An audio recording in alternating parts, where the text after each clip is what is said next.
ये recording started, एक बार confirm करो यार। Yes, Yes, sir. Okay sir, good morning, good afternoon to all of you, and most importantly Shubho Mahalaya. आज से Sir, screen share नहीं. हाँ सर, स्क्रीन शेयर करते हैं। आज से एक्चुअली दुर्गा पूजा नहीं, आज हाँ, कल से मतलब बेसिकली आज से ही मान सकते हो स्टार्ट हो रहा है। एक्चुअली क्या है इसका, दो हिस्टोरिकल कॉन्सेप्ट है। एक प्राचीन काल में मैंने मे भी जब से सृष्टि है उस टाइम का जो पुराना कॉन्सेप्ट है वो बोलता है कि आज के दिन ये जो असुर कॉन्सेप्ट है ना, देखना दुर्गा माँ एक ऐसे त्रिशूल लेके होते हैं और जो दानव टाइप के कोई होते हैं उसको महिषासुर को वध करते हैं। तो तो ये जो दुर्गा माता का रूप है ये बेसिकली एविल के साथ, मैंने जो खतरनाक चीजें हैं उसके साथ मेन मैंने जो अच्छाई का एक लड़ाई है, शुभ और अशुभ का एक लड़ाई है। तो उसमें शुभ को जीतना चाहिए और अशुभ को हारना चाहिए। तो ये कॉन्सेप्ट को थोड़ा सिंबलाइज करके हम लोगों के सामने रखा जाता है। और साथ में उस टाइम पे शायद एग्जैक्टली ऐसा भी हुआ होगा या फिर थोड़ा सा सिंबॉलिक भी है। तो ये बहुत प्राचीन काल में होता कि एक्चुअली जो असुर था ये लोगों का पूरा एकदम पूरा कंट्रोल में चला गया था पूरा, मैंने तीनों लोग मैंने पृथ्वी, इसके साथ साथ स्वर्ग, मैंने इसको हम लोग ऐसे बोलते हैं मैथोलॉजी में, स्वर्ग मर्त और स्वर्गो मर्त और पाताल, मैंने इसके नीचे भी अगर कोई दुनिया है वो, इसके ऊपर भी कोई दुनिया है वो, तो और जिस दुनिया में हम लोग रहते हैं। तो उसमें क्या हुआ, असुरों का इतना राज बढ़ गया मैंने खराब चीजों का कि इनको कंट्रोल करना नामुमकिन हो रहा है। तो ऐसे हालत में सारा जो सही शक्ति था, लाइक जिनको जो असुर वध कर सकता था, लेकिन कोई ऐसा पावरफुल नहीं हो रहा था जो असुर को कंट्रोल कर पाए। तो फिर उसके बाद बाकी सब लोग मिलके माता को बुलाया और उनको, इसलिए हम लोग शक्ति बोलते हैं कि शक्ति के अलावा ये इनका कोई होगा नहीं। मैं इसके पीछे और भी कुछ कहानी है, मैं उस कहानी के अंदर नहीं जा रहा हूँ। तो फिर जाके दुर्गा माता का आविर्भाव होता है और असुर को वो वध करते हैं। माता तो पहले भी थे, लेकिन दुर्गा माता का जो रूप बना था जो असुर को वध करने के लिए, ठीक है, वो हम लोग यहाँ पर पूजा करते हैं उस पर्टिकुलर सिचुएशंस का। क्योंकि कोई भी चीज क्या होता है ना, खतरनाक हालत से जब तुम बाहर निकलते हो तो वो दिन याद रहता है ना। जैसे इंडिपेंडेंस डे, कि खराब चीजों से हम अभी मुक्त हो रहे हैं तो इसलिए उसको याद करते हैं। माता तो बहुत ही और पुराना है, उनका तो कॉन्सेप्ट एकदम जब से सृष्टि है तब से, क्योंकि माता तो सिंपल है ना, माता नहीं होगा तो हम लोग जन्म कहाँ से जन्म, चाहे कोई भी जगह से आप बिलोंग क्यों ना करो, माता तो इज ऑलवेज देयर, है ना। तो इसलिए आसाम में गुवाहाटी में जो मंदिर है कामाख्या टेम्पल जो है सर, उसी का तो रूप है जहाँ से हम लोगों का जन्म होता है। और माता का उसी अंग का पूजा वहां पर किया जाता है जहाँ से सृष्टि का स्रोत है। समझ रहे हैं सर। तो और बेसिकली ये जो डे हम लोग, ये एक्चुअली ये घटना घटा था कैलेंडर वाइज मार्च अप्रैल के टाइम पे। ये जो घटना बात कर रहा हूँ मैं, जो दुर्गा माता का एक्चुअल कारण है। लेकिन इसका सेलिब्रेशन अभी ये अक्टूबर में क्यों होता है जानते? एक्चुअली इसी टाइम फ्रेम में आज से मे बी 7,000 ईयर्स एगो, माने ये जो मैं आपको बोला ये कितना साल पुराना है, may be 10,000, may be 12,000, may be 15,000 years ago. But ये जो हम लोग अभी जो दुर्गा पूजा करते हैं और नवरात्रा पालन करते हैं और बंगाल में इसको बहुत ज्यादा सेलिब्रेट किया जाता है, ये है सर राम जी जब रावण को वध करने के लिए श्रीलंका जा रहा था, जो रामायण काल है, जो आज से कैलेंडर वाइज नासा ने भी प्रूव करके देखा 7,000 से 8,000 ईयर्स एगो। तो राम जी जब रावण को वध करने के लिए और सीता माँ को वहां से लाने के लिए जा रहा था, तो उस टाइम मैंने बेसिकली रावण बहुत ताकतवर एक था, तो रावण से कैसे लड़े, या उसके लिए तो राम जी को भी शक्ति चाहिए ना, क्योंकि Ram ji as a human being इस धरा में आए थे। वो थे भगवान का ही अवतार, लेकिन वो एक इंसान का ट्रबल क्या होता है उसको दिखाने के लिए जन्म लिया था। कि भगवान तो बोलते कि हाँ हम भगवान हैं, तो भगवान भी बोला कि नहीं हम भी मनुष्य शरीर में जन्मेंगे और वही सेम स्ट्रगल पे जाएंगे जो एक मनुष्य के साथ होता है, तभी जाके इंसान उसको एक आइडियल पर्सन मान सकते हैं, है ना। तो ये कॉन्सेप्ट से राम जी का कॉन्सेप्ट डेवलप हुआ, राम को भी माता सीता को लाने के लिए, रावण को वध करने के लिए दुर्गा माता माने शक्ति का आराधना करने। तो ये आज वो महालया का दिन है, ठीक है, जिस दिन राम जी ने पूजा रखा था, माता का पूजा का स्टार्टिंग किया था। और अगला 9 दिन ये पूजा वो करेंगे, और जिस दिन दशहरा होता है उस दिन रावण वध होता है। तो ये एक्चुअली ओरिजिनल वाला दुर्गा माता का जो असुर वध का कहानी है उससे डायरेक्टली कनेक्ट नहीं होता है। ये राम जी से कनेक्टेड दुर्गा माता का पूजा है। ओरिजिनल पूजा एक्चुअली मार्च अप्रैल वाला टाइम, लेकिन सेलिब्रेशन आजकल हम लोग इसी का करते हैं, क्योंकि राम जी जब इस चीज को, रावण को वध करने के लिए पूजा आज से रखा, दशहरा में वो रावण को वध किया एग्जैक्टली। और रावण को वध करने के बाद सीता माँ को जब श्रीलंका से वो वापस इंडिया में लाया, और जिस दिन वो अयोध्या पहुंचे माता को लेके, वो दिन था दिवाली का। वो दिन था दिवाली का। तो ये पूरा प्रोसेस को एक्चुअली हम लोग सेलिब्रेट करते हैं। समझे? This is the scientific and ritualistic reasons ये क्यों ऐसा है। मूर्ति तो दुर्गा माता नहीं, तो नॉर्मली दुर्गा माता जिस टाइम का है, रावण तो उसके साथ कोई लिंक नहीं है। रावण तो अगर बोला जाए तो दुर्गा माता का हिस्ट्री में भी 15,000 10,000 20,000 ईयर्स है, सृष्टि के शुरू से। और रावण का कहानी रामायण से जुड़ता है। तो रामायण बहुत बाद का विषय है। और दुर्गा माता और असुर के सिचुएशंस में रावण कहीं नहीं।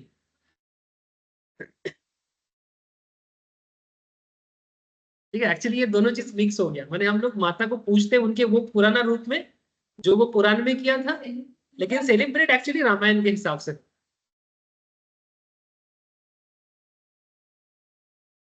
यही तो दिक्कत है हमारे देश का, हमें अपने बारे में कुछ नहीं पता। चलो, ठीक है। शुभ महालया, या happy Mahalaya to all of you. ठीक है सर।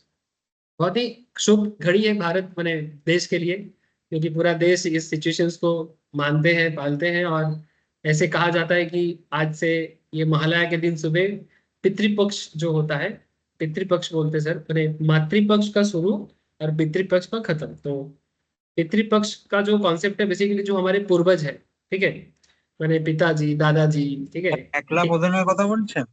हाँ, কিসের কথা বলছি? একলা প্রধান। হ্যাঁ, বলতে পারি সেটাকে একলা বোধন বলে, কি যেটাকে বলা হয় पित्तर, मैंने हिंदी में बोलते हैं पित्तर। और बेसिकली आज के दिन क्या होता है ना, तुम लोग सुबह गंगा किनारे जाते हैं, एक बहुत ही अलग आपको एक चीज मिलता है, फोटो खींचने के लिए भी मिलता, वो तर्पण होता है। तर्पण क्या होता है कि वो क्या करते हैं ना, वो एक्चुअली गंगा मैया के सामने पुराने लोगों को याद करते हैं, और याद करके उनका जो भी रिचुअल्स है, पूजा विधि है, उसको याद करते हैं। फिर गाय को कौवा को खाना खिलाते हैं। और साथ में बेसिकली ये पूरा कॉन्सेप्ट जो है पूर्वज को याद करने वाला भी, जो हमारे एंसेस्टर्स है उनको हम याद करते हैं, स्पेशली उनको खाना भजन देते हैं। और ये पितृपक्ष खत्म होता है और मातृपक्ष का शुरू होता है। मातृपक्ष का जो शुरुआत है, इसको ऑलवेज एक बहुत ही माने पॉजिटिव वे में, बहुत ज्यादा पॉजिटिव वे में लिया जाता है, बिकॉज ऐसा माना जाता है कि अब से सारे बुरे दिन खत्म और अच्छा ही अच्छा ही आने वाला है। মানে वो তো पुराने ওটা समय के साथ তর্পণ जोड़ता है। বলে ना? हाँ। তর্পণ বলে हाँ, যেটা हाँ, ওই ये सर। पूर्वज को পূর্বপুরুষের। याद करने को एक्चुअली वो तर्पण बोलते हैं, वो बंगाली में बोलते हैं तो। साइंटिफिक नहीं है, काफी अच्छा चीज नहीं है सर। मैंने कितना रिचुअलिस्टिक है, कितना एक सामाजिक विषय है। कौन सा तर्पण? हर जगह में अपना अपना एक सिचुएशन है, बट ये तर्पण जो है ये कोलकाता में, स्पेशली वेस्ट बंगाल में, बिहार में देखने को मिलता है। जहाँ समुंदर है वो लोग समुंदर में जाते हैं, और जहाँ नदी है लोग वहां पर नदी में।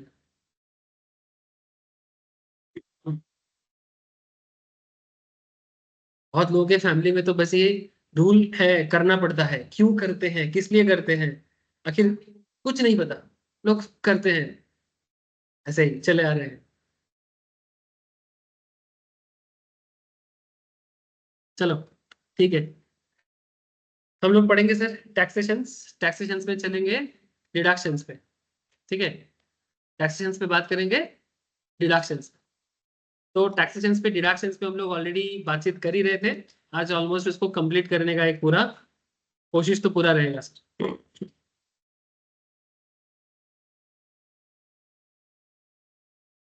ये रिकॉर्डिंग स्टार्ट हुआ था ना, या मैं महालय के स्टोरी में खो गया? नहीं नहीं, ठीक है, चलो।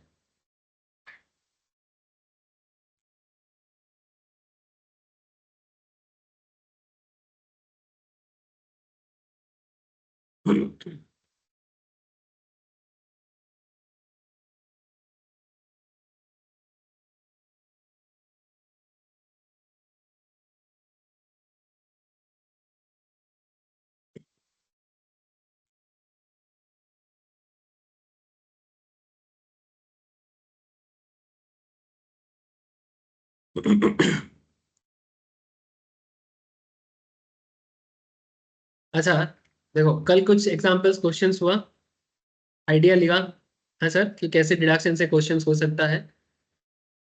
हम लोग कुछ पॉइंट्स अभी भी ना डिटेल्स में मुझे थोड़ा सा बता देना चाहिए आप लोगों को डिडक्शन से रिलेटेड, एक बार कंप्लीट हो जाएगा फिर। ऑफिशियली अगर मैं याद करूं तो मुझे इतना याद आ रहा है सर, मैं 80 डीडी भी तो पढ़ा दिया था, 80 ई भी हो गया था, 80 डबल ई हुआ था सर, नहीं हुआ था ना? तो 80 डबल ई से मैं आपको पढ़ा देता हूँ सर एक बार कि 80 डबल ई क्या बताते हैं हमें डिडक्शंस के बारे में। बाकी डिडक्शंस का यूज क्या है आपको समझ में आ ही गया है सर। 80 डबल ई एक्चुअली एक अनदर इंटरेस्टिंग डिडक्शंस का सेक्शन है। ये डिडक्शंस क्या बनता है कि deductions for interest on loan borrowed from any financial institutions, bank और housing finance company. I think last दिन एक क्वेश्चन भी किए कल, है ना, कि अगर आप किसी बैंक से, किसी हाउसिंग फाइनेंस कंपनी से रेसिडेंशियल हाउस प्रॉपर्टी के लिए लोन लेते हो, किसके लिए लोन लेते हो सर?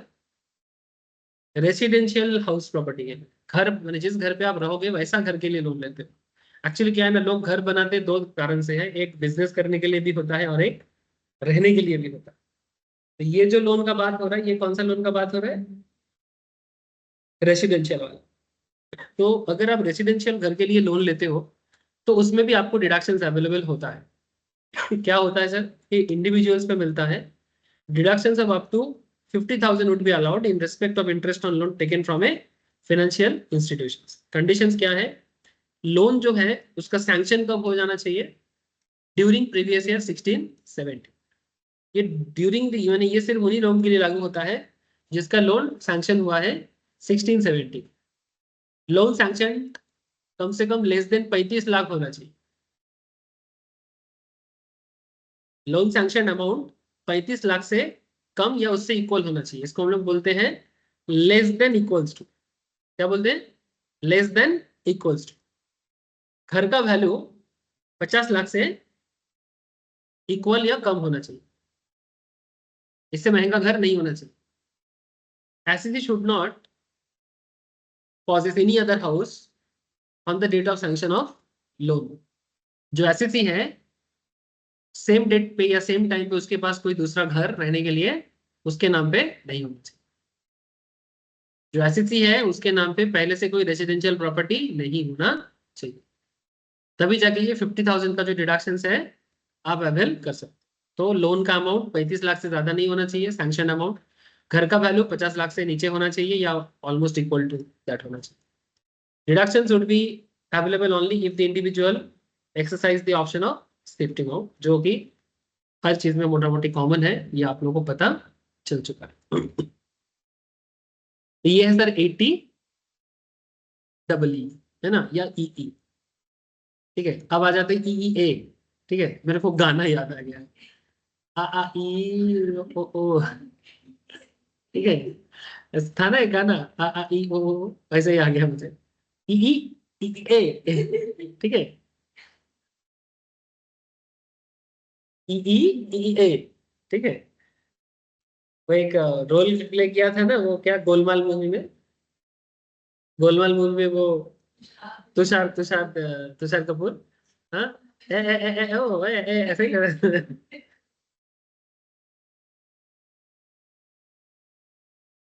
अच्छा, deduction in respect of interest payable on loan taken from financial institutions, bank और एचएफसी। एचएफसी क्या होता है? Housing financial corporation, for acquisition of residential house property. Sir ये क्या डिफरेंस क्या है? पहला वाला केस में सर, पहला वाला केस में for interest on loan borrowed, वहां पर इंटरेस्ट ऑन लोन बोरोड पे था, और इसमें क्या है? In respect of interest payable on loan taken from a financial. दोनों ही केस में इंटरेस्ट दे रहा है सर, बट उस केस में हमें 50,000 तक का लोन मिला था। कॉन्सेप्ट सेम ही है, लेकिन एक्चुअली यहाँ पर खेल दूसरे जगह में, मैं आपको बताता हूँ। ईआर का प्रॉब्लम है, वहां पर 16-17 का कॉन्सेप्ट था, और यहाँ पर 19-20 या उसके बाद वाला। यहाँ पर डिडक्शन मिलता है 1.5 lakh would be allowed in respect of interest payable on loan taken from financial institutions for acquisitions of house property। Condition ये है sir, loan should be sanctioned by a financial institution during the period between 1 April 2019 to 31 March 2022, ठीक है। 1 April 2019 से लेके 31 March 2022 के बीच में loan sanction होना चाहिए। यहाँ पर बोला है कि स्टैम्प ड्यूटी वैल्यू, माने घर का जो सरकारी स्टैम्प वैल्यू है, स्टैम्प वैल्यू क्या है आप लोगों को मैंने रिसेंटली एक क्लास में पढ़ाया ना सर, डिटेल्स में पढ़ाया। स्टैम्प ड्यूटी वैल्यू एक्चुअली 3-4 जगह में बात होता है। टोटल इनकम में मैंने रिसेंटली बात किया, इसका ज्यादा बात होता है पीजीबीपी के अंदर और कैपिटल गेन के अंदर।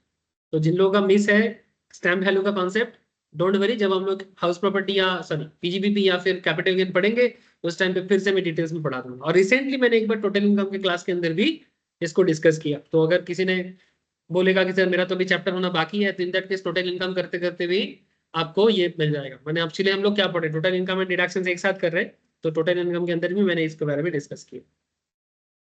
तो stamp duty value of the house property क्या है sir, less than equals to 45 lakh. Individual should not own, एक ही कॉन्सेप्ट है, individual should not own any residential house on the date of sanction of loan. The individual should not be eligible to claim deduction under section 80 मैंने पिछले वाला जो section है, EE में अगर कुछ नहीं लेते हो तो ईई में ए में ले सकते हो, ठीक है। आ आ ई, ठीक है। ओ ऐसा गाना याद, गाने से याद रखना, ठीक है। तो ई से अगर ले लिए तो ई ए नहीं मिलेगा, और ई ए में अगर चाहिए तो ई में मत लेना, ठीक है। हाँ वो 16-17 का, तो एक ही बंदा 16-17 का भी इंटरेस्ट का डिडक्शन लेगा, फिर मानो 19-20 का भी लेगा, तो वैसे तो नहीं हो सकता ना। इसमें भी तो बोला, इसमें भी तो बोला the individual should not own any residential house on the date of sanction of loan. तो वो एक बात है, अगर 16-17 में तुमको मिल गया तो 19-22 से तो उसको और मिलेगा भी नहीं। वैसे घर तो, घर का लोन तो ले सकता है लेकिन डिडक्शन नहीं मिलेगा। दैट्स ट्रू सर, ये तो ऑटोमेटिक है, वेरी गुड। ये तो सिंपल बाई डिफॉल्ट हो जा रहा है कि अगर 19 से 22 में वो घर लेने के लिए लोन के लिए आ रहे हैं, तो अगर 16-17 में उसने ऑलरेडी लेके रखा है तो उसका ऑलरेडी तो रेसिडेंशियल हाउस हो चुका है, लोन तो ले ही सकता है, डिडक्शन नहीं मिले। Very good. और अनदर पॉइंट, 115 बीएससी शिफ्ट होना पड़ेगा, और 115 बीएससी शिफ्ट होना माने 115 बीएससी सबसेक्शन 1 है। बट ये कंफ्यूजन है, इसलिए आप क्या बोलोगे, ओल्ड रिजीम में मिलेगा, न्यू रिजीम में या डिफॉल्ट रिजीम में नहीं मिलेगा। Sir E E A B, ठीक है, मेरा गला ही नहीं काम कर रहा है, ठीक है। ई ई बी, ठीक है, ई बी, ठीक है। Deduction in respect of interest on payable on loan taken from financial institutions, electric vehicle purchase का। ऐसे बी फॉर व्हीकल तो नहीं होता, but you can correct this, ठीक है। नहीं तो ये बी फॉर व्हीकल इसको ये भी कर देता, ठीक है, जो भी हो।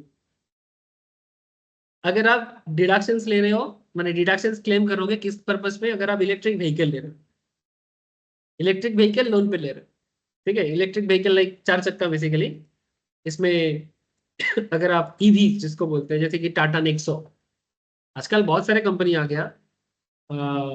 एक क्या क्या मोटर्स है एक कंपनी का नाम, उसका गाड़ी भी बहुत अच्छा निकला है ईवी में,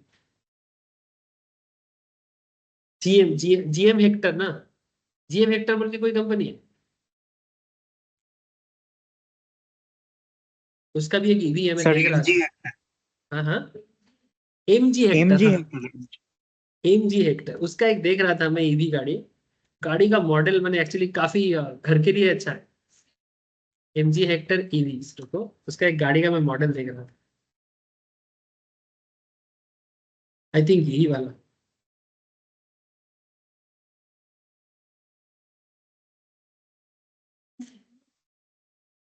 ये देखने में थोड़ा ऐसा है ना, ये देखने में ऐसा है ना, लेकिन सीरियसली बहुत स्पेसियस है। मैं देख रहा था इसका मॉडल सीरियसली, ये देखो,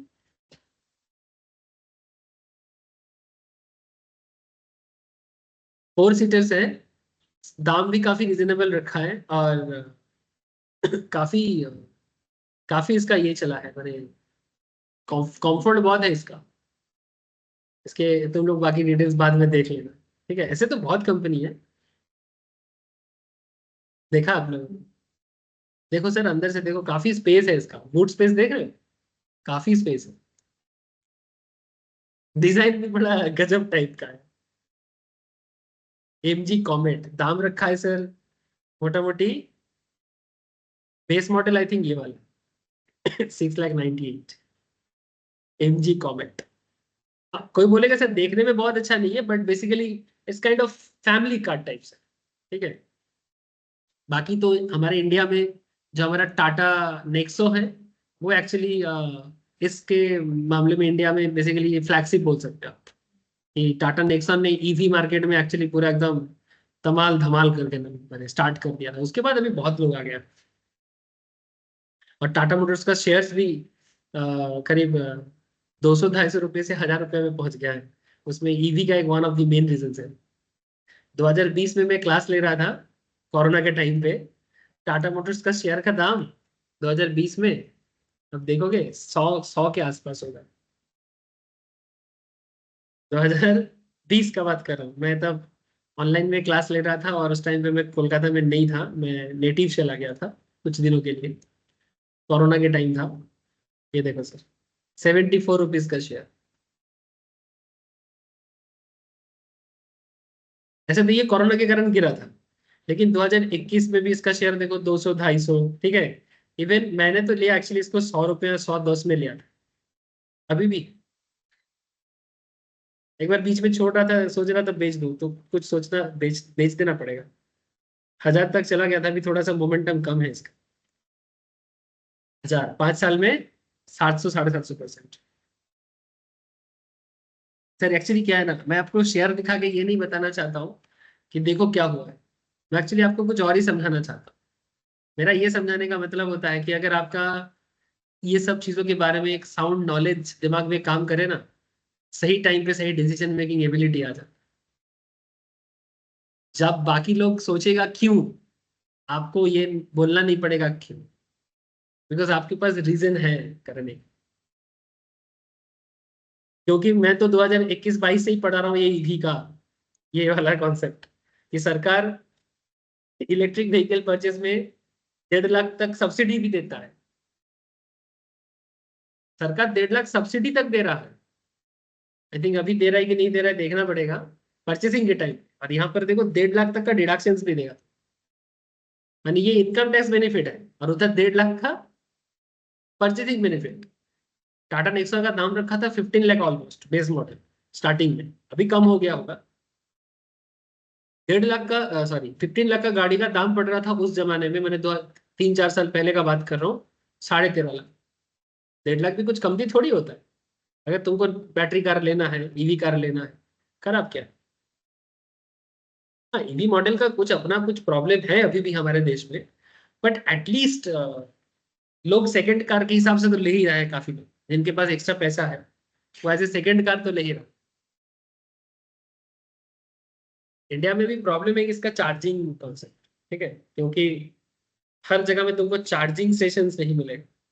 एक्चुअली क्या है ना, इसमें अभी इनोवेशन बहुत चाहिए कि बैटरी कार जब तक रिप्लेसेबल नहीं होता, लाइक तुम 2 घंटा चार्जिंग के लिए कहीं खड़ा नहीं हो सकते। 200-300 किलोमीटर जाना है ना, लॉन्ग रूट में, और तुमको बैटरी चार्ज करने के लिए कहीं पर 2 घंटा वेट करना है, और इमरजेंसी सिचुएशंस में, ये तो बहुत डेंजर सिचुएशंस होता है। तो चार्जिंग आ जाए तो ये 2 आवर्स का जो वेटिंग सिचुएशन से फुल चार्जिंग का गाड़ी का, ये बहुत ही नेगेटिव है। इसका एक ही तोड़ मुझे लगता है हो सकता है कि अगर एक स्टैंडर्ड बैटरी मोड हो जिसमें हम बैटरी को चेंज रिप्लेस कर सकें। मैंने मेरा कार का बैटरी मैं चार्जिंग स्टेशन पे दे दूंगा, और बदले में एक नया बैटरी मैं रिप्लेस कर। अगर ऐसा कुछ टेक्नोलॉजिकल चेंजेस कर सकता है, तो शायद मेरे मुझे लगता है कि ये बैटरी सिस्टम का जो कॉन्सेप्ट है इसमें कोई दिक्कत, तब तो वो पेट्रोल से भी जल्दी होगा। ठीक है, अब यही इनोवेशंस का सबसे मेन है। चार्जिंग स्टेशन बनाया जा सकता है, लेकिन चार्जिंग स्टेशन से कंप्लीट प्रॉब्लम सॉल्व नहीं हो। अगर मानो अब 5 मिनट में तो एक बैटरी फुल चार्ज करना इम्पॉसिबल है, तब तो ये वो बिजली गिराना पड़ेगा, है ना, तब तो वो क्या बोलते हैं लाइटनिंग करना पड़ेगा।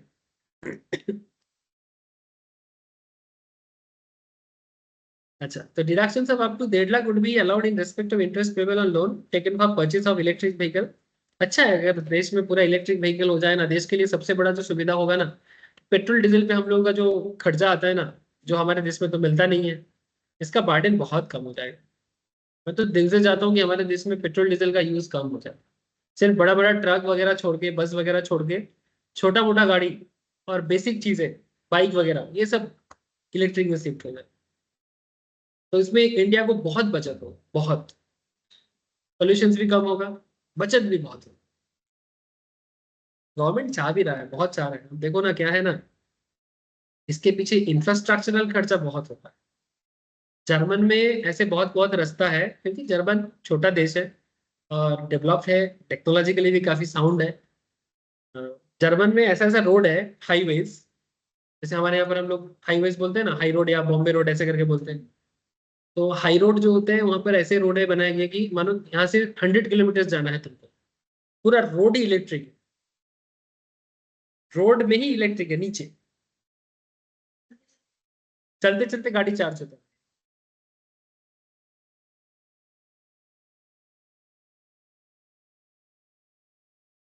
जैसे ट्रेन भी चलता है इलेक्ट्रिक से ही चलता है, लेकिन वो इलेक्ट्रिक से कनेक्ट होते चलता है ना। ट्रेन का देखें ना सर, वो इलेक्ट्रिक से कनेक्ट होकर चलता है, वो ओवरहेड तार है। यहाँ पर कोई ओवरहेड नहीं, ये इनविजिबल है, रोड पे रहेगा, पूरा रोड पे रहेगा, और वो गाड़ी चलता रहेगा और उस पर चार्ज होता रहेगा।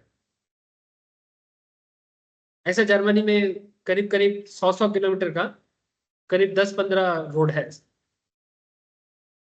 तो इंडिया में भी गडकरी जी काफी बोल रहा है कि करेगा करेगा। ठीक है, देखो कब होता है। या फिर इंडिया के लिए एक थोड़ा मुश्किल है, क्योंकि यहाँ पर population very high, density is very high. तो अगर रोड ओपन तो नहीं रख सकता है, क्योंकि इलेक्ट्रिक होगा तो फिर डेंजर रहेगा। और यहाँ पर तो ऐसे ही रास्ते में है ना, रास्ता ही चोरी हो जाता है, दिखता ही नहीं है रास्ता, है ना। ये केष्टपुर में रास्ता दिखता ही तो नहीं है, कहाँ है रास्ता, सिर्फ लोग दिखता है।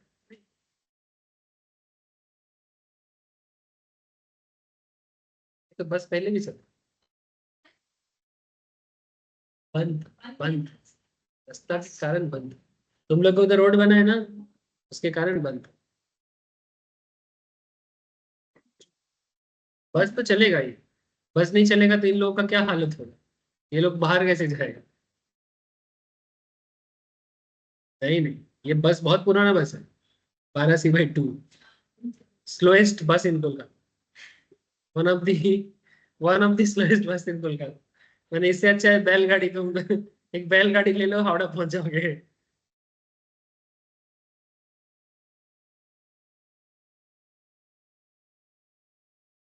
लेकिन यहाँ के लोगों के लिए तो सर मैंने बहुत ही इंपॉर्टेंट है। अच्छा, तो 1.5 लाख हो गया इधर। Deductions of up to 1.5 lakh would be allowed in respect of interest payable on loan taken for purchase of electric vehicle. अच्छा, loan should be sanctioned by financial institutions during the period of 1/4/19 to 31st March 2023.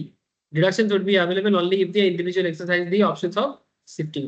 ठीक है, ये अभी नहीं है, अगर 23 तक ये रूल लागू था। अब नया रूल, जो रूल बनाया है, जो लागू होगा उसमें देखना पड़ेगा कि क्या कर रहे हैं। ठीक है, 80 EE B, तो 80 EE था हाउसिंग लोन के लिए, लेकिन वो 16-17 वाला हाउसिंग लोन। और 80 EE A था, वो था 19 से लेके 22 तक का हाउसिंग लोन, इंटरेस्ट में मिलता है। पहले वाला केस में 50,000 था, सेकंड वाला केस में 1.5 लाख तक का लिमिट है। कंडीशंस आपको मैं समझा दिया। और EEB क्या है, इलेक्ट्रिक व्हीकल्स। ठीक है, अच्छा, अब एक अनदर इंटरेस्टिंग पॉइंट, इसको बोलते हैं 80G। बहुत ही नेक काम है सर ये, 80G का खर्चा बहुत ही नेक, नेक समझते हो ना, चैरिटेबल काम है, करना चाहिए। Donation to certain funds, charitable institutions etcetera. There are 4 categories of deductions. 100% deductions of amount of donated without any qualifying limit. कोई क्वालिफाइंग लिमिट नहीं है, जितना दे दो पूरा डिडक्शन दे लेना। कहाँ कहाँ पैसा देने से ऐसा हो सकता है? Prime minister national relief fund, national children's fund, Swachh Bharat Kosh, national defence fund, PM cares fund. ठीक है, ये जो फंड्स है इसमें जितना डोनेट करोगे 100% का पूरा आपका क्वालिफाई हो जाएगा डिडक्शंस के लिए। ठीक है, कभी भी डोनेट करना है इसी फंड में डोनेट करना है। ये पैसा यूज होता है। मैं केरला के बाढ़ के टाइम पे किया था, फिर केदारनाथ के टाइम पे किया था।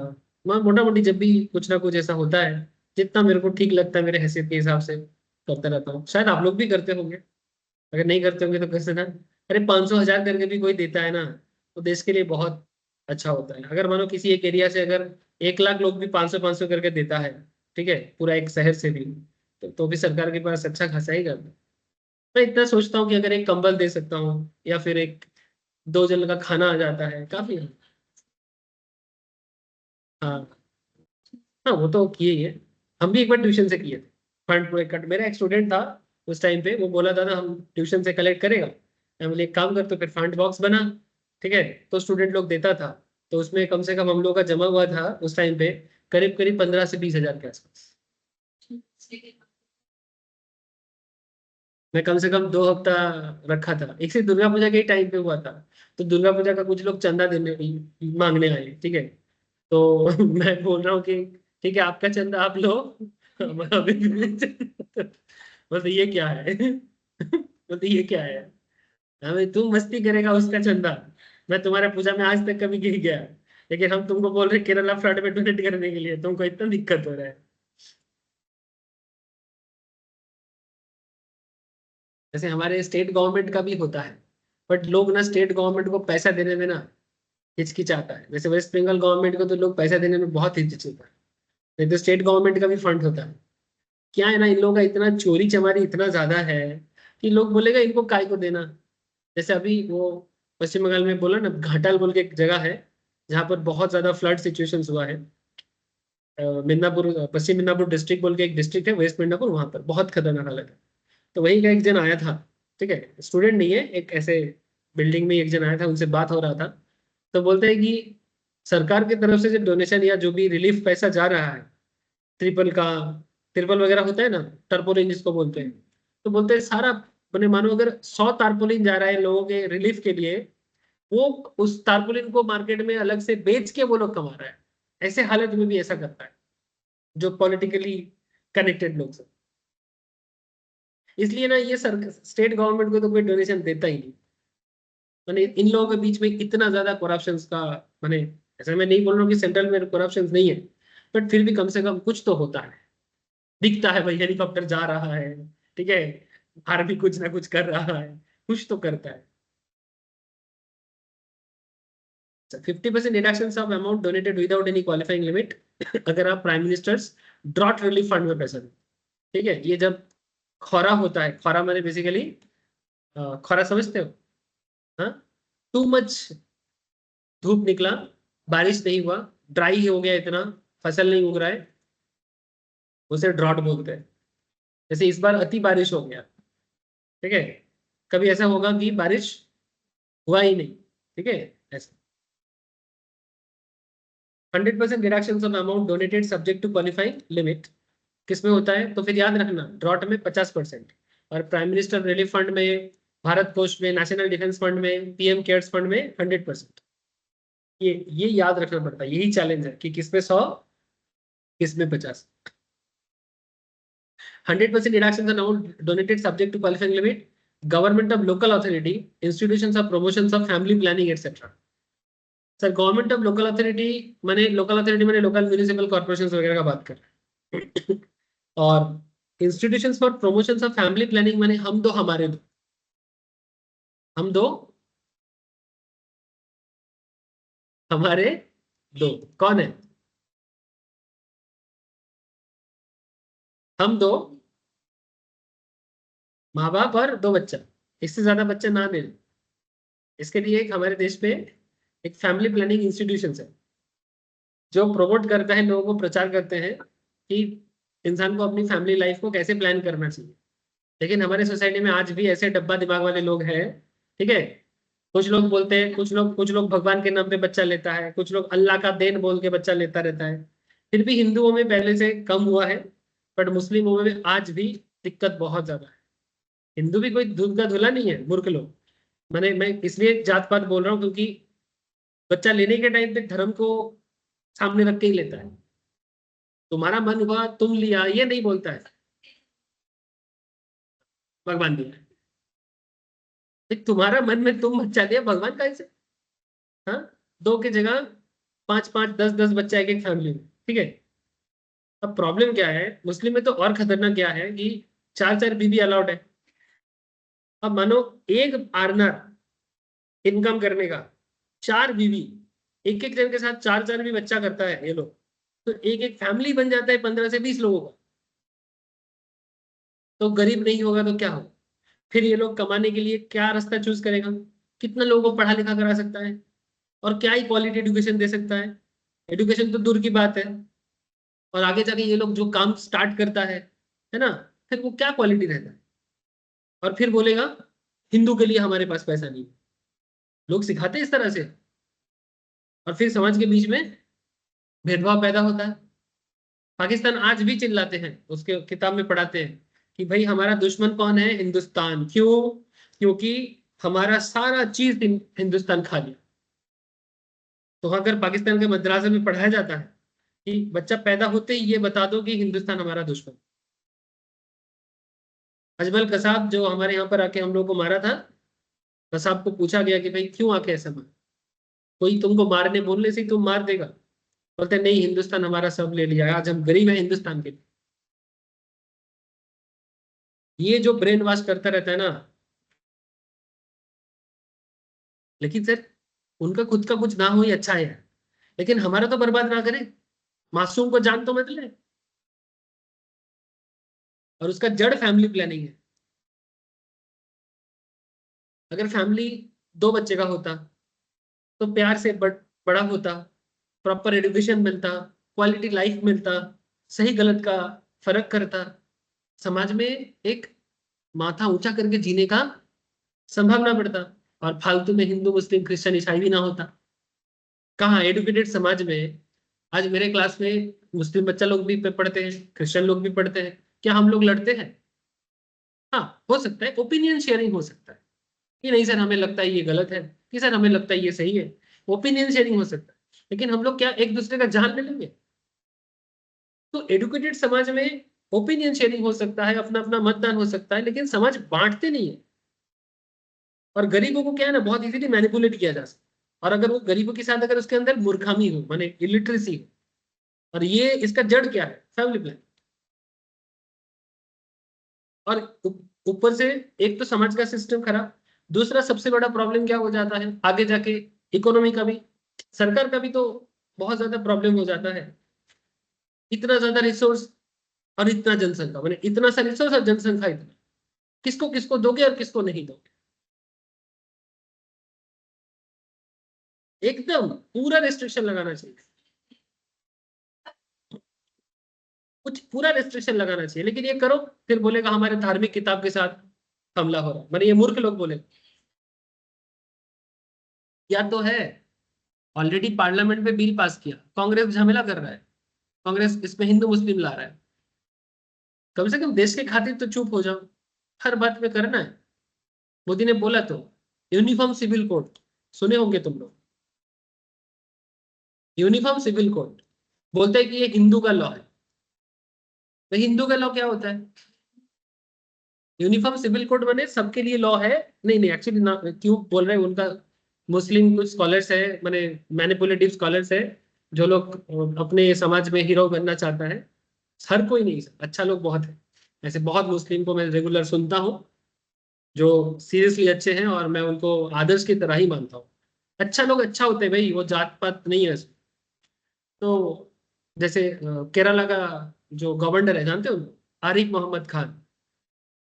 लोग जानते नहीं, इन लोग मुस्लिम लोग खुद नहीं जानते। ये लोग सुनता है डब्बा लोग कुछ रहे फालतू भाषणबाजी करते हैं, उनको सुनता है, जो लोग भेदभाव करते हैं। आरिफ मोहम्मद खान को कभी सुने? पता चलेगा, ये सब काफी नॉलेजेबल लोग हैं। यूनिफॉर्म सिविल कोड क्या है? इसमें बोला गया है कि एक इंसान एक ही शादी कर सकता है, एक इंसान एक ही शादी कर सकता है, और बच्चा का भी एक लिमिट उसमें लगाया जाएगा, वो फर्दर। लेकिन पहले तो शादी में रोक लगाओ। तो एक्चुअली इसमें मुस्लिम लोगों का प्रॉब्लम क्या हो रहा है कि क्योंकि हिंदू में ऑलरेडी दो शादी करना मैंने पॉलीगमी पहले से ही बंद हो गया है, मैंने कम से कम ये 100-150 साल पहले ही बंद हो चुका है। पहले हिंदू में भी होता था, ठीक है, लेकिन समाज व्यवस्था चेंज हुआ है। तो एक इंसान का दो शादी नहीं होना है, ये रूल करके बंद किया। इसमें लड़की लोगों के साथ भी जो गलत चीजें होते हैं, ये आजकल क्या है ना, लोग तो सहन लिया है कि हमारा सिस्टम है, लेकिन अंदर से तो सब जलते ही है ना बाबा। ये कोई समाज थोड़ी है कि ये तुम्हें भी प्यार करते हैं वो तुम्हें भी प्यार करते हैं। वो जानवर में होता है, इंसान में थोड़ी होता है। ये इंसान को खुद भी पता है कि मेरे साथ क्या हो रहा है, मेरे साथ दगा हो रहा है, मेरे को छोड़ के किसी और के पास जा रहा है। ये they can easily relate this things, but क्या है ना, एडजस्ट करना। हमारे तो ऐसे ही है, मतलब सब मान लेते हैं, सह लेते हैं।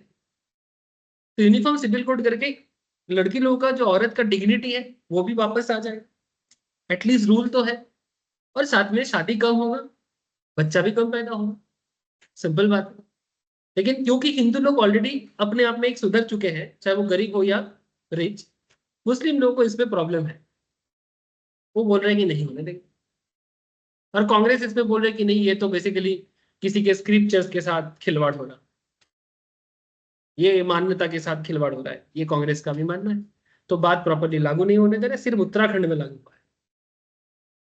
हाँ, उत्तराखंड स्टेट गवर्नमेंट किया है, स्टेट गवर्नमेंट कर सकता है। और इसमें सेंट्रल का तो पूरा साय है, क्योंकि कॉन्स्टिट्यूशन पे ये राइट है। तो यूनिफॉर्म सिविल कोड पूरा देश में लागू हो जाना चाहिए, और ये लागू हो जाने से ऑटोमेटिकली ये सब में रेस्ट्रिक्शंस आ गए। अब मुस्लिम लोगों में कुछ स्कॉलर्स वो तर्क देते हैं, मैं सुनता हूँ। जब भी उनको बोला जाए, डायरेक्टली पूछते हैं कि क्या आपको लगता है कि जो इस्लाम जो इजाजत देता है चार शादी का, ये होना चाहिए? तो वो लोग इसका ये नहीं जवाब देते कि नहीं ये नहीं होना चाहिए आज के समाज के हिसाब से। वो जवाब देता है बाकी जाति में तो पता चल ही रहा है ना कि एक्स्ट्रा मैरिटल अफेयर्स कौन लोग ज्यादा करता है। यानी बेसिकली एक्स्ट्रा मैरिटल अफेयर्स आजकल देखते हैं, बॉलीवुड को भी हम लोग देखते हैं, और हमारे समाज में भी ऐसे बहुत लोग हैं जो एक्स्ट्रा मैरिटल अफेयर्स करते हैं। ये तो बहुत ही गंदा काम है। लेकिन इसको तो कहीं धार्मिक चीजों में तो नहीं लिखा गया ना कि एक्स्ट्रा मैरिटल अफेयर्स करना धार्मिक है।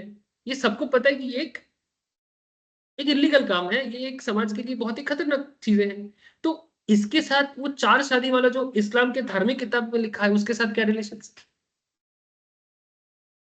हाँ, मैंने बेसिकली उनका मानना है कि वो दिखाना ये चाह रहा है कि ये जो हम लोग जो हाँ, इससे अच्छा है कि हमारा चार शादी जो हम करके रखे हैं वो सही है। कम से कम किसी को एक्स्ट्रा मैरिटल अफेयर्स करने का जरूरत नहीं होगा।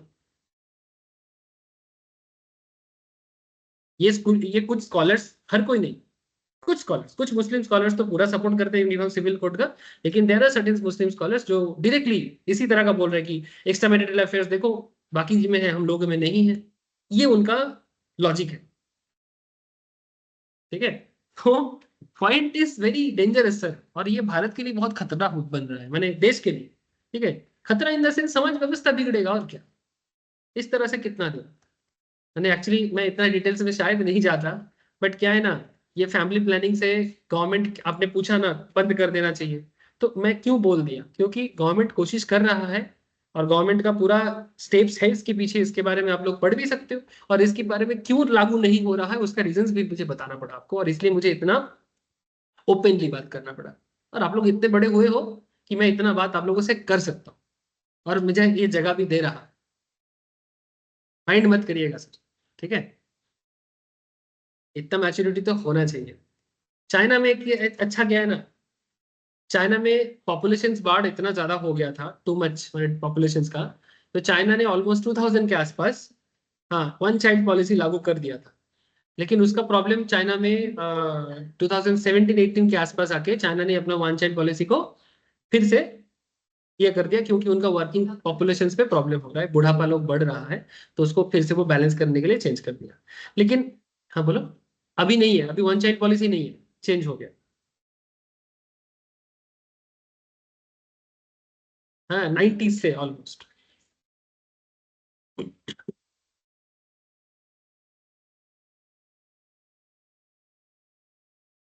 लड़की भी कम हो गया है, और उसके साथ साथ वर्किंग पॉपुलेशन का भी कम हुआ।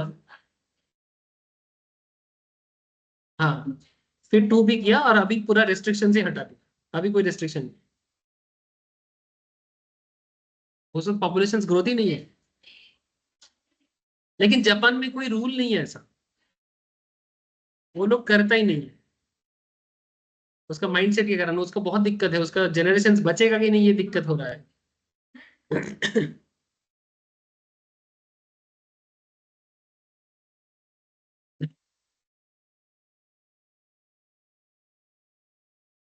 लोग कोई आगे कोई है ही नहीं जो जापान को आगे लेके जाए। अब क्या होगा लास्ट में, क्या होगा, जैसे ऑस्ट्रेलिया, ठीक है, सारे इंडियंस जाके उधर बस गया। अमेरिका में भी सारा इंडिया चलाता है, लास्ट में ऐसा होगा ना कि आखिर पूरा इंडिया ही पूरा दुनिया को कंट्रोल करेगा, Indians and Chinese.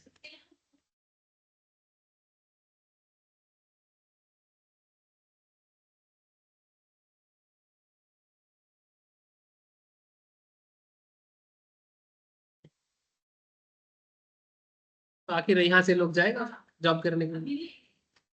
Already job opportunity चालू हो चुका है, लेकिन धीरे धीरे क्या होगा, जो कंट्रोलिंग अथॉरिटी पे वो भी धीरे धीरे देखोगे कि यार, जैसे एक एग्जांपल के रूप में जैसे अमेरिका में तुम देखो ना, अमेरिका का यूथ लोग ढंग से काम नहीं करता, तो सारे आईटी बॉस इंडियंस बैठा हुआ है। तुम गूगल का हेड देख लो, माइक्रोसॉफ्ट का हेड देख लो, इवन तुम गवर्नमेंट में भी ये जो करेंटली जो अमेरिकन पार्टी का जो कमला हैरिस, ठीक है, ये भी तो इंडियन जीन्स का ही है। तो आखिर क्यों इतना हाई लेवल पार्टी के टॉप उसमें अगर कमला हैरिस जीत जाता है, तो वो इंडियन ओरिजिन वाला प्रेसिडेंट बन जाएगा ना। तो आखिर जो ओरिजिनल जो अमेरिकन आइडेंटिटी वाला जो बंदा है, वो तो वहां से गायब हो रहा है ना धीरे धीरे। तो ऐसा क्यों? हमारे यहाँ पर हम तो सोनिया गांधी को प्राइम मिनिस्टर इसलिए नहीं बनने दिए क्योंकि वो इटली से है। भले ही तुम नाम सोनिया कर दो, है ना, उसका नाम है क्या, एंटोलिया, एंटोनिया कुछ नाम है उनका, भूल रहा हूँ, जो भी हो। ठीक है, बोले नहीं ये फॉरेनर को करने नहीं देंगे। अरे चलो ठीक है, इतना तो होना भी चाहिए मेरे हिसाब से, कि कम से कम देश का ही कोई रहे, है ना। नहीं तो फिर एक प्रॉब्लम हो सकता है ना। ऐसे ऐसा तो प्रॉपर में बोलना नहीं चाहिए, बट चलो ठीक है। चलो, समझ गए सर फैमिली प्लानिंग को लेके क्या दिक्कत है। तो 100% डिडक्शन मिलेगा सर, अगर आप गवर्नमेंट को, लोकल अथॉरिटी को, या फिर इंस्टीट्यूशन पर प्रमोशन ऑफ फैमिली प्लानिंग को अगर आप पैसा देते हो। 50% deductions of amount donated subject to qualifying limit, government or any local authority to be used for charitable purpose other than promotions of family। Family planning छोड़ के अगर कोई और चैरिटेबल ऑब्जेक्ट्स हैं, नोटिफाइड टेम्पल को पैसा देते हो, चर्च को देते हो, गुरुद्वारों को देते हो, मस्जिद को देते हो, दे सकते हो सर, ठीक है, नोटिफाइड। हाँ, नहीं तो आजकल क्या है ना, मंदिर मस्जिद का भी बिजनेस चल रहा है, ठीक है। मस्जिद का क्या चल रहा है नहीं पता, पर मंदिर का चल रहा है मुझे पता है, ठीक है। मैंने कहीं पर भी एक मंदिर बना देगा, मंदिर बना के, ठीक है, एक ऐसा ऊपर में चूड़ा बना के ऊपर त्रिशूल लगा देने से वो मंदिर हो जाता है क्या? हाँ, चार ईंटा जुगाड़ कर दो, मैंने जैसे यहाँ पर जैसे मंदिर बना है, ठीक है, ये मंदिर कौन चलाते हैं? पार्टी के लोग चलाते हैं, ठीक है। तो यहाँ पर मंदिर आस्था से जुड़ा होना चाहिए, ठीक है, पहले लोगों के अंदर आस्था लगाओ, उसके बाद स्ट्रक्चर बनाओ। मंदिर एक्चुअली कोई जगह नहीं है, मंदिर एक्चुअली हमारा माइंड है। मैं बचपन में एक क्रिश्चियन बाइबल से एक मैंने एक नाटक पढ़ा था। मुझे बाइबल के अंदर का बात मुझे नहीं पता, बट वो एक नाटक था जिसका बेसिकली थीम कुछ ऐसा था, उसमें एक लाइन था, मुझे बड़ा अच्छा लगा था उस लाइन को पढ़ते हुए। उसमें एक पोप था, मैंने चर्च का जो हेड होते हैं, और एक लेडीज थे। तो उनको दो भाई बहन थे। तो जो भाई थे वो शादी नहीं किया था, और उसके बहन के साथ ही वो लोग रहता था, और वो बेसिकली चर्च का हेड था, ऐसा कुछ कॉन्सेप्ट था। तो उसमें एक दिन उसके घर में कोई चोरी वगैरह हुआ, ऐसा एक कहानी है। तो वो चोर को कुछ नहीं बोलता है, मैंने जो प्रीस्ट है एक्चुअली। तो फिर उसमें एक लाइन लग बोलता है कि always remember my son, this poor body is the temple of living God, ठीक है। तो वो चोर को कुछ बोल नहीं रहा है, ठीक है, तो क्यों नहीं बोल रहे, तो बोलते हैं कि हर शरीर में मंदिर है, हर शरीर भगवान का ही जगह है। तो एग्जैक्टली उस दिन मेरे को ये रियलाइज, उस बचपन में वो लाइन में मेरे को समझ में आ रहा था। लेकिन क्योंकि मैं, मेरा बचपन में इंग्लिश तो उतना अच्छा नहीं था, तो मतलब को पढ़ने के लिए बार बार मैं उसको बंगाली कन्वर्सेशंस को देख रहा था कि क्यों बोल रहे कि this poor body is the temple of living God. आज ये बात समझ में आ रहा है, बट उस टाइम पे क्या समझ में आएगा कि poor body is temple of living god, ये तो कुछ कनेक्ट हो ही नहीं रहा है, ठीक है। लेकिन मैं उसी समय में इस बात को जानने का बड़ा कोशिश किया था, पोर बॉडी के साथ लिविंग गॉड का क्या कनेक्टिविटी है। और स्पिरिचुअलिटी आज समझ में फिर भी आता है, समझ आता है, जीना अलग चीज है, लेकिन उस टाइम पे समझ में आते, लेकिन ये चीज धीरे धीरे समझ में आ गई क्यों ये पोर बॉडी को भगवान का मंदिर कहा गया। तो मंदिर कोई जगह नहीं होता, मंदिर एक्चुअली मन होता है ना। इसलिए भी तो मन और मंदिर दोनों कनेक्ट हो रहे हैं ना। आगे।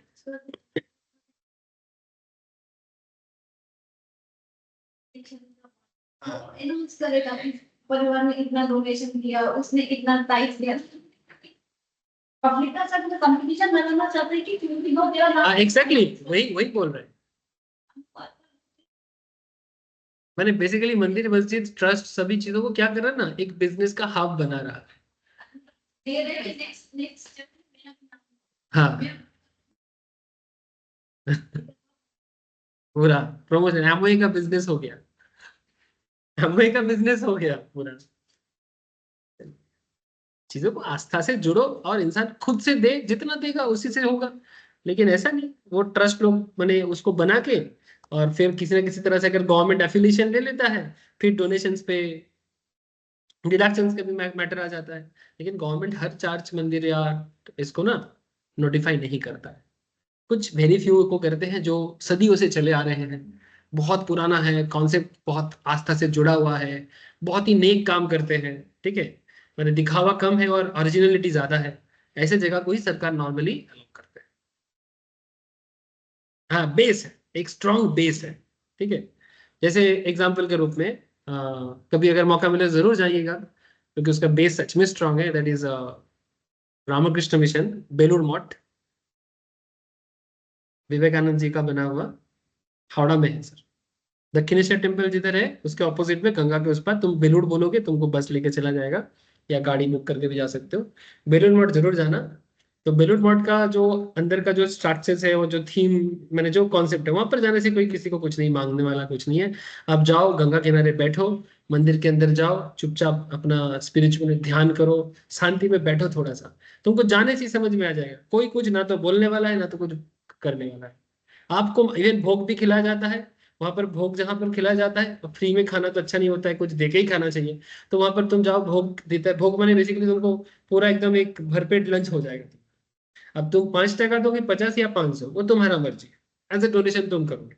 ठीक है, लेकिन कोई ऐसे नहीं है कि देना ही पड़ेगा, नथिंग लाइक दैट। हाँ दक्षिणेश्वर में भी होता है। तो मंदिर ट्रस्ट ऐसे ही चले ना, और जिसको डोनेट करना है वो बेलूर मठ को डोनेट करता है। बड़े बड़े लोग हैं, उनका कनेक्टिविटी में है, वो बड़ा भक्त है, बड़ा पुराना है, वो करते हैं। लेकिन लोग जाते ही एकदम मैंने लोगों का अनाउंसमेंट कर करके लोगों को बुलाना, इस तरह से नहीं। नहीं, आप लोग कोलकाता में अगर हो, कभी भी जरूर बेलूर जरूर जाके बस बैठना। वो मंदिर का जो एरिया है उस पर 2 मिनट बैठना, आसपास का सराउंडिंग्स देखना, मेन मेन टेम्पल्स में बैठना, रामकृष्ण का विवेकानंद जी का जो गुरु है, जस्ट ऐसे ही बैठना। मैं तुमको वहां पर जाके कुछ, वहां पर कुछ कन्वर्जन वन्वर्जन कुछ नहीं होता। ठीक है, जस्ट ऐसे ही जाके बैठना, तुम देखना, तुमको अलग फीलिंग आएगा। अब जाने से पहले अगर थोड़ा बहुत भी विवेकानंद जी के बारे में अगर जानकारी लेके जाते हो तो कनेक्ट कर सकते हो। सीरियसली बहुत अच्छा एनवायरमेंट है। मुझे जब भी मेरा माइंड ऑफ होता है, ठीक है, मैं माइंड ऑफ होता है, मैंने कुछ अच्छा नहीं लग रहा है, तो मैं एक बार बेलूर मठ जरूर जाता हूँ। जाके गंगा किनारे बैठता हूँ चुपचाप। बहुत सारा टेम्पल्स है और वहाँ का एनवायरनमेंट बहुत अच्छा है, बहुत अच्छा। एक लाइब्रेरी है, वहां से जाके कुछ किताब भी परचेस कर सकते हो, मैंने जो भी स्पिरिचुअल किताब वगैरह है। म्यूजियम है, स्वामी विवेकानंद जी चिकागो में जो गया था ना, जो धर्म महासभा हुआ था, वहां पर जाके उन्होंने जो वर्ल्ड ऑफ रिलीजियंस के सामने जो ह्यूमैनिटीज के बारे में बात किया था, तो वो पूरा घटना को पूरा एकदम क्लियरली बोला है। आज भी चिकागो सिटी में, अमेरिका में, जहां पर विवेकानंद जी बैठे के वो बोला था, वो लोग आज भी उसको रिस्टोर करके रखा है, आज भी। तो ये सब चीजें, तो वही जो तुमने बोला कि बेस होना चाहिए, कि देखो करप्शन तो जहां पैसा उधर ही रहता है, थोड़ा बहुत तो हो ही जाता है। तो कितना होगा सर? 50%, ठीक है। मंदिर मस्जिद वगैरह को डोनेट करोगे, अगर वो नोटिफाइड है तो कितना मिलेगा? 50%। याद रहेगा? ये कौन सा सेक्शन पढ़ रहे हैं? 80। जी, थैंक यू।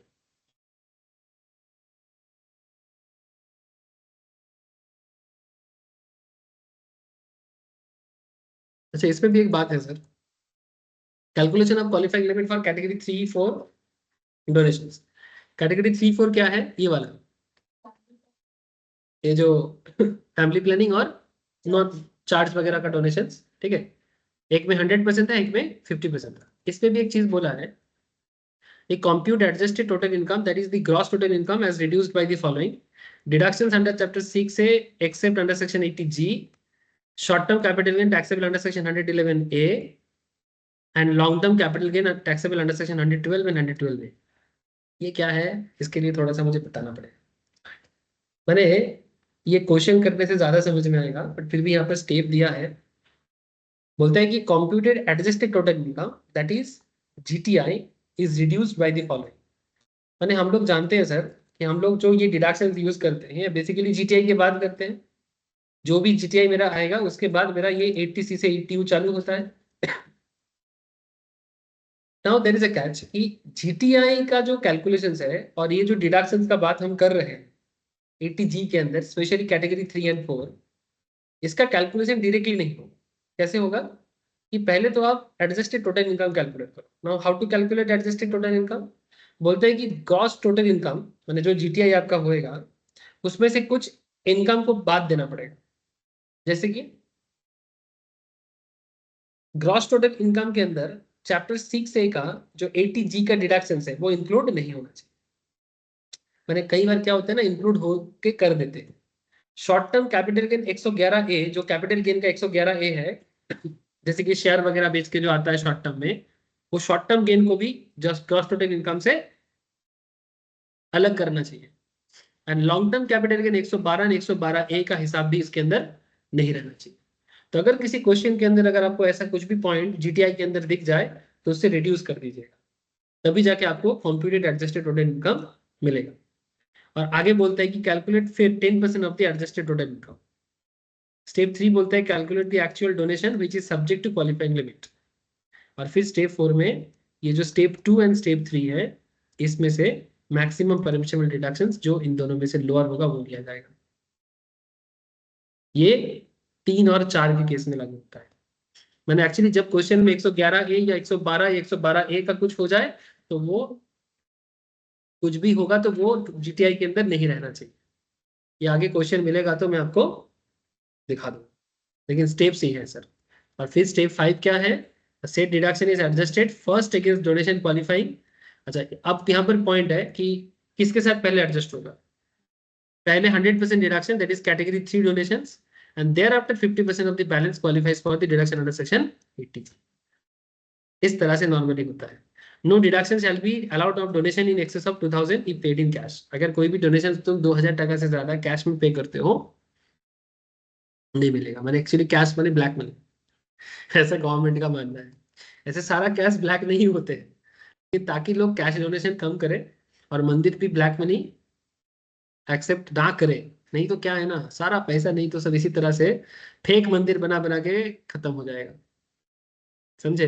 ताकि ये सब फेक ना करे लोग और हर चीज का एक प्रॉपर चैनलाइज्ड डोनेशन सिस्टम हो, इसीलिए गवर्नमेंट ये सब रोक टोक लगा के बात करता है। नहीं तो आप बोलोगे क्यों फालतू में 2000 का लिमिट लगा। Try to understand the ecosystem कि क्या गड़बड़ घोटाला होता रहता है। In case of an individual, HUF, AOP, other than cooperative society or BOI or an artificial juridical person, deduction will be available only if the exercise of basically ये individual पे भी लागू होता है, ये HUF पे भी लागू होता है। मैंने अगर आप हिंदू अनडिवाइडेड फैमिली हो और उसका करता हो, अगर आप एक एसोसिएशन पर्सन चलाते हो, अगर आप एक बॉडी ऑफ इंडिविजुअल्स का हो, या फिर अगर आप कोई आर्टिफिशियल जुरिडिकल पर्सन हो, सभी के केस में डिडक्शंस अवेलेबल है। आर्टिफिशियल जुरिडिकल पर्सन मैंने बेसिकली कोई म्यूनिसिपल अथॉरिटी, पंचायत बॉडी, इस तरह का हर किसी को मिल सकता है। बट एक चीज है कि शिफ्ट आउट होना पड़ेगा डिफॉल्ट से, ठीक है, तभी जाके ये डिडक्शन आप ले सकते हैं। 80G का एक क्वेश्चन मिल जाए तो मजा आ जाए।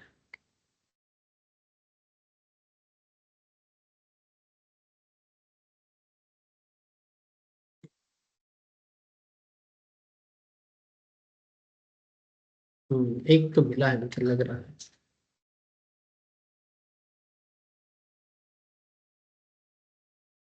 यस, मिल गया है। चलो ये वाला क्वेश्चन करो, आपको आइडिया लगेगा सर। इलस्ट्रेशन 14। देखो इसमें सिर्फ वो वाला अकेला नहीं है, और भी चीजें हैं, but try to understand. Mister Shiva, इसका एज है 58 ईयर्स का। मिस्टर शिवा का एज कितना है? 58 ईयर्स का। Has GTI of 7,75,000। इसमें इनकम फ्रॉम सैलरी है, हाउस प्रॉपर्टी भी है, यानी सैलरी इनकम भी इसके अंदर है और हाउस प्रॉपर्टी इनकम भी है। He has made the following payments and investments. Premium paid to insure the life of our major daughter, major माने 18+। हाँ, पॉलिसी दिया था 1/7/2018 में। एश्योर्ड वैल्यू था 1,80,000 का, और इंश्योरेंस प्रीमियम भरा है 20,000 का। मेडिकल इंश्योरेंस प्रीमियम अपने लिए लिया है 12,000 का, और स्पाउस के लिए लिया है 14,000 का। Donation to a public charitable institutions by way of cheque 50,000 का। LIC पेंशन फंड 60,000 का। Donation to national children's fund 25,000 by way of cheque. Donation to prime minister drought relief fund 25,000 by way of check. Donation to approved institutions for promotion of family planning 40,000 by way of check. And deposit in public provident fund is 1 lakh. ठीक है?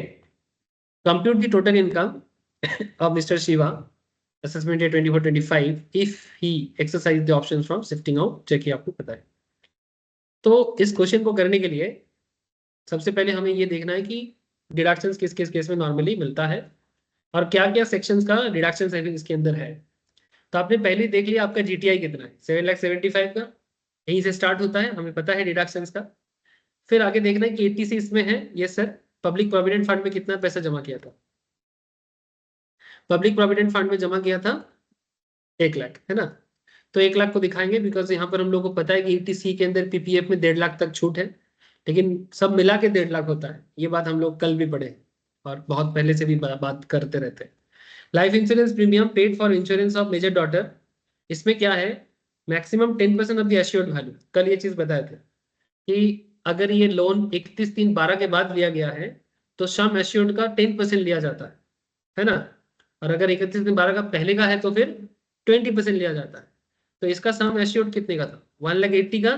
तो 1,80,000 का 10% कितना होता है? 18,000। लेकिन आपने premium कितने का भरा? 20,000। ठीक है।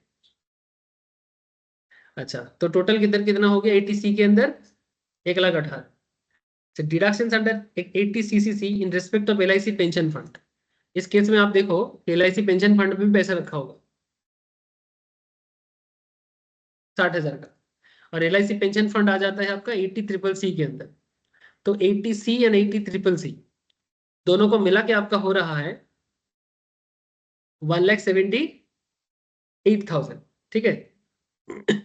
लेकिन आपको ये भी पता है कि as per 80CCE deductions of 80C से लेके 80CCC इज रेस्ट्रिक्टेड टू, यानी 80CCE के अंदर बेसिकली रेस्ट्रिक्शंस के बारे में बोला गया है कि 80C, 80CCC and 80CCD subsection 1 तीनों मिला के आपको मैक्सिमम 1.5 लाख ही मिलता है। तो भले ही आपका टोटल वैल्यूएशन 1,78,000 हो रहा हो, लेकिन आपको डिडक्शन मिलेगा मैक्सिमम 1.5 लाख। यहां तक हो गया। आपका 80D का मेडिकल इंश्योरेंस प्रीमियम जो आपने सेल फॉर स्पाउस के लिए लिया, जिसका वैल्यूएशन आपने यहाँ पर देख सकते हो 12,000 for self and 14,000 for spouse. तो टोटल कितना दे रहे हो? 26। लेकिन आपका रिस्ट्रिक्शन कितने का है? 25। ठीक है। तो आप दे रहे हो 26 पर मिलेगा आपको 25। ठीक है, समझ में आ गया। अब आगे का कहानी जो है, जैसे कि रिलीफ फंड वगैरह सब कुछ है, आई थिंक इसमें वो वाला पॉइंट नहीं आएगा, क्योंकि इसमें 3-4 तो मुझे दिख नहीं रहा है। इसमें सिर्फ फैमिली प्लानिंग है। फैमिली प्लानिंग तो 3 में बोला गया था।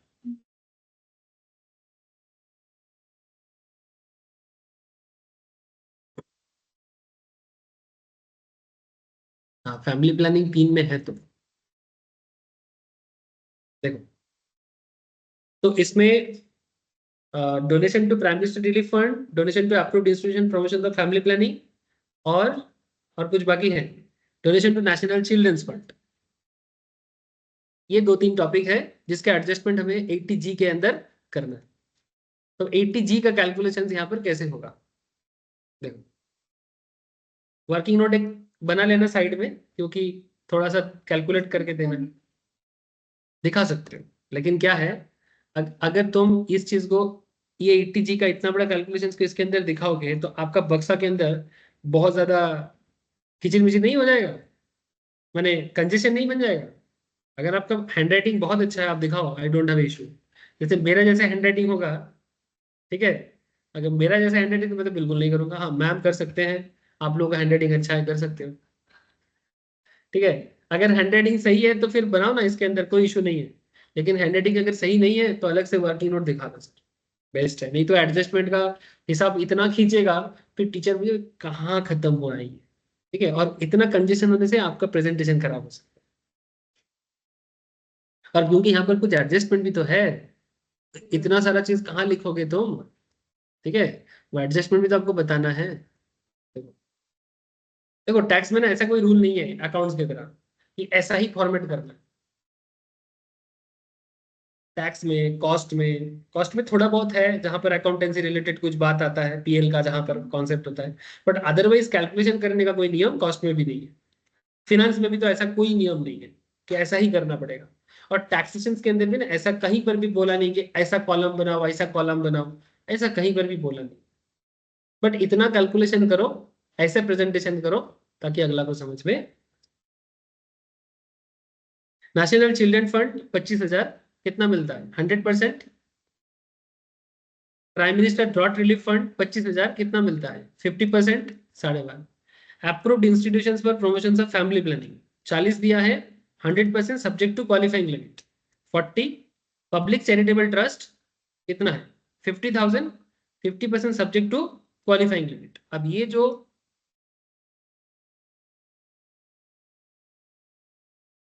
पब्लिक चैरिटेबल ट्रस्ट कहाँ था रे क्वेश्चन के अंदर,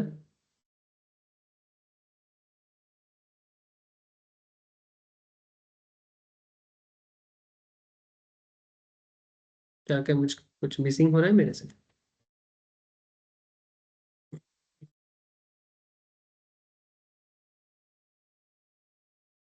पब्लिक चैरिटेबल ट्रस्ट का 50,000 कहाँ से आया, 40,000। हाँ सर, वो अच्छा, हाँ हाँ हाँ, way of cheque, public charitable institutions, ये वाला, गवर्नमेंट और local authority to be use for charitable purpose, ये वाला देख रहे हैं ना सर। आधा दिन प्रमोशंस ऑफ फैमिली प्लानिंग, समझ गए। अब इसके बारे में क्या करना है सर, इसमें 50% मिलता है ना, but subject to qualifying limit. अब ये क्वालिफाइंग लिमिट क्या है, 50%, अगर मैंने 50 का 50% नॉर्मली क्या है, 25 होना चाहिए, बट 25 नहीं मिलेगा सर। क्या मिलेगा,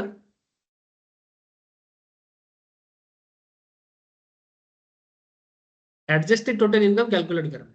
और आपको मैं यही बता रहा था कि एडजस्टेड टोटल इनकम क्या होता है, कुछ देर पहले अभी एग्जांपल दिखा रहा था।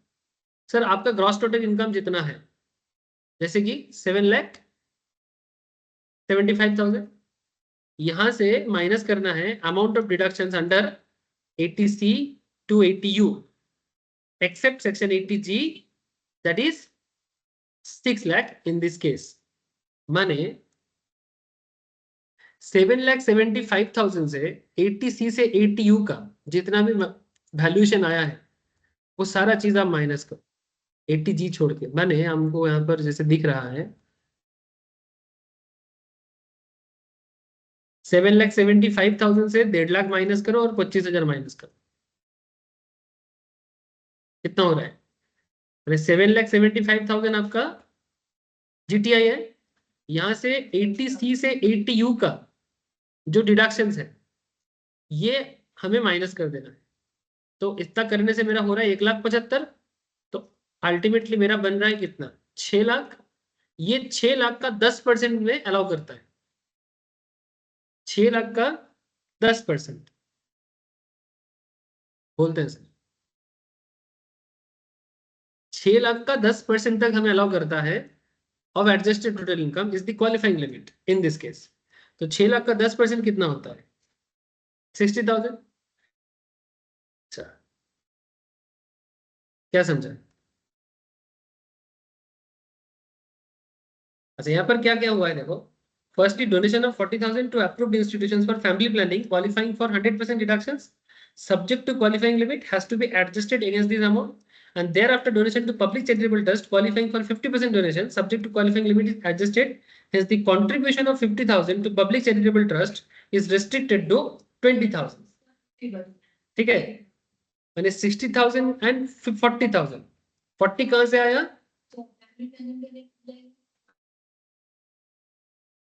60,000 जो इधर हुआ और 40,000 जो मेरा फैमिली प्लानिंग के लिए था, जो मैं 100% दे दिया था. तो 60 से 40 20,000 होता है. इस 20,000 का 50% मुझे डिडक्शंस मिलता है, which would be deducted under section 80G. Therefore, the deductions under 80G in respect of donation to public charitable trust would be 10,000, which is 50% of 20,000. हाँ हाँ,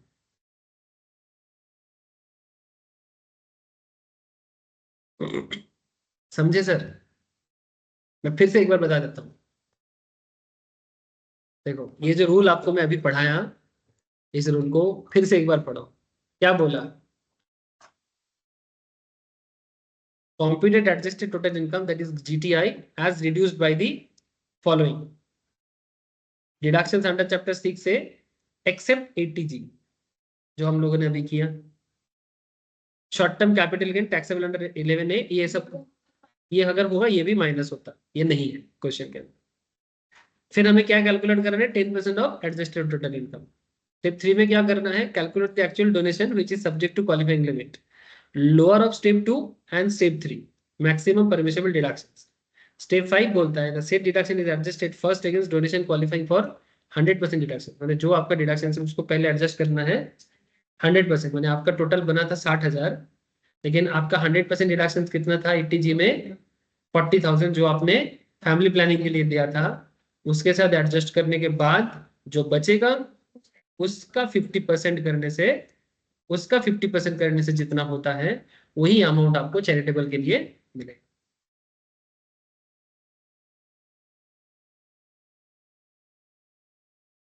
कॉम्प्लेक्स कर दिया थोड़ा, ठीक है.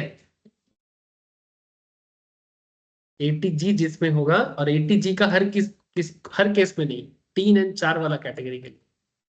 अगर पहले वाला ड्रॉट रिलीफ फंड के लिए तो ऐसा कुछ भी नहीं था. Prime minister national relief fund, national children's fund, Swachh Bharat Kosh, national defence, PM cares, इसमें तो कोई प्रॉब्लम नहीं था. ये family planning and non family planning छोड़ के जो चैरिटेबल ऑब्जेक्ट है, ये दोनों केस के लिए ये चीज लागू होता है. बोलो सर, ऑनलाइन में सबको समझ में आया? Yes sir. सैनोन, सौमन्विता, प्रिया, नील, हर्ष, अभिजीत, बुझा गया लो?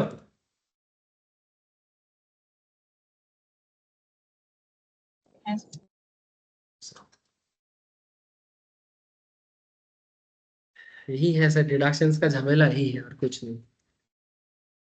अच्छा क्वेश्चन था, इंपॉर्टेंट है, ठीक है.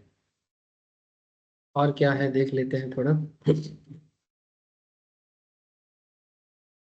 80G के बाद आता है 80GG, individual not in receipt of house rent allowance. अगर किसी को हाउस रेंट अलाउंस नहीं मिलता है उनके लिए है. Rent paid for residential accommodation, मैंने अगर आप सैलरीड पर्सन हो, नॉर्मली आपको HRA मिलता है, ठीक है. सैलरीड पर्सन को ही मिलता है ना HRA, हाउस रेंट अलाउंस. तो अगर आपको हाउस रेंट अलाउंस नहीं मिल रहा है तो फिर आप इस तरह का कॉन्सेप्ट को यूज कर सकते हो. Rent paid for residential accommodation, least of the following is allowable as deductions. 25% of total income. मैंने एक्चुअली इसका रूल क्या है कि आपको पूरा अमाउंट डिडक्शंस के रूप में नहीं मिलेगा. कुछ रूल बना दिया. लीस्ट का मतलब है इनमें से जो कम है, लेकिन ये किस पर्पस में रेंट दे रहे हो तब जाके डिडक्शंस मिलेगा. रेसिडेंशियल एकोमोडेशंस, ठीक है, उसके लिए जो रेंट दे रहे हो आप. 25% of total income, rent paid minus 10% of total income, and 5,000 per month. इन तीनों में से जो लोअर होगा. No deductions if any residential accommodation is owned by the assessee or his spouse or minor child या फिर in the undivided family at the place where he ordinarily reside or perform the duties of his office or employment or carries on his business or professions. That means अगर आप अपने खुद के घर में रहते हो, आपके बीवी के घर में रहते हो, या हस्बैंड के घर में रहते हो, या फिर कोई चाइल्ड, हाँ माइनर चाइल्ड का घर, प्रॉपर्टी उसके नाम पे है, इसीलिए माइनर चाइल्ड बोला है। अगर मेजर चाइल्ड होता तो मेजर बच्चा कभी भी अपने माँ बाप को घर से निकाल भी सकता है।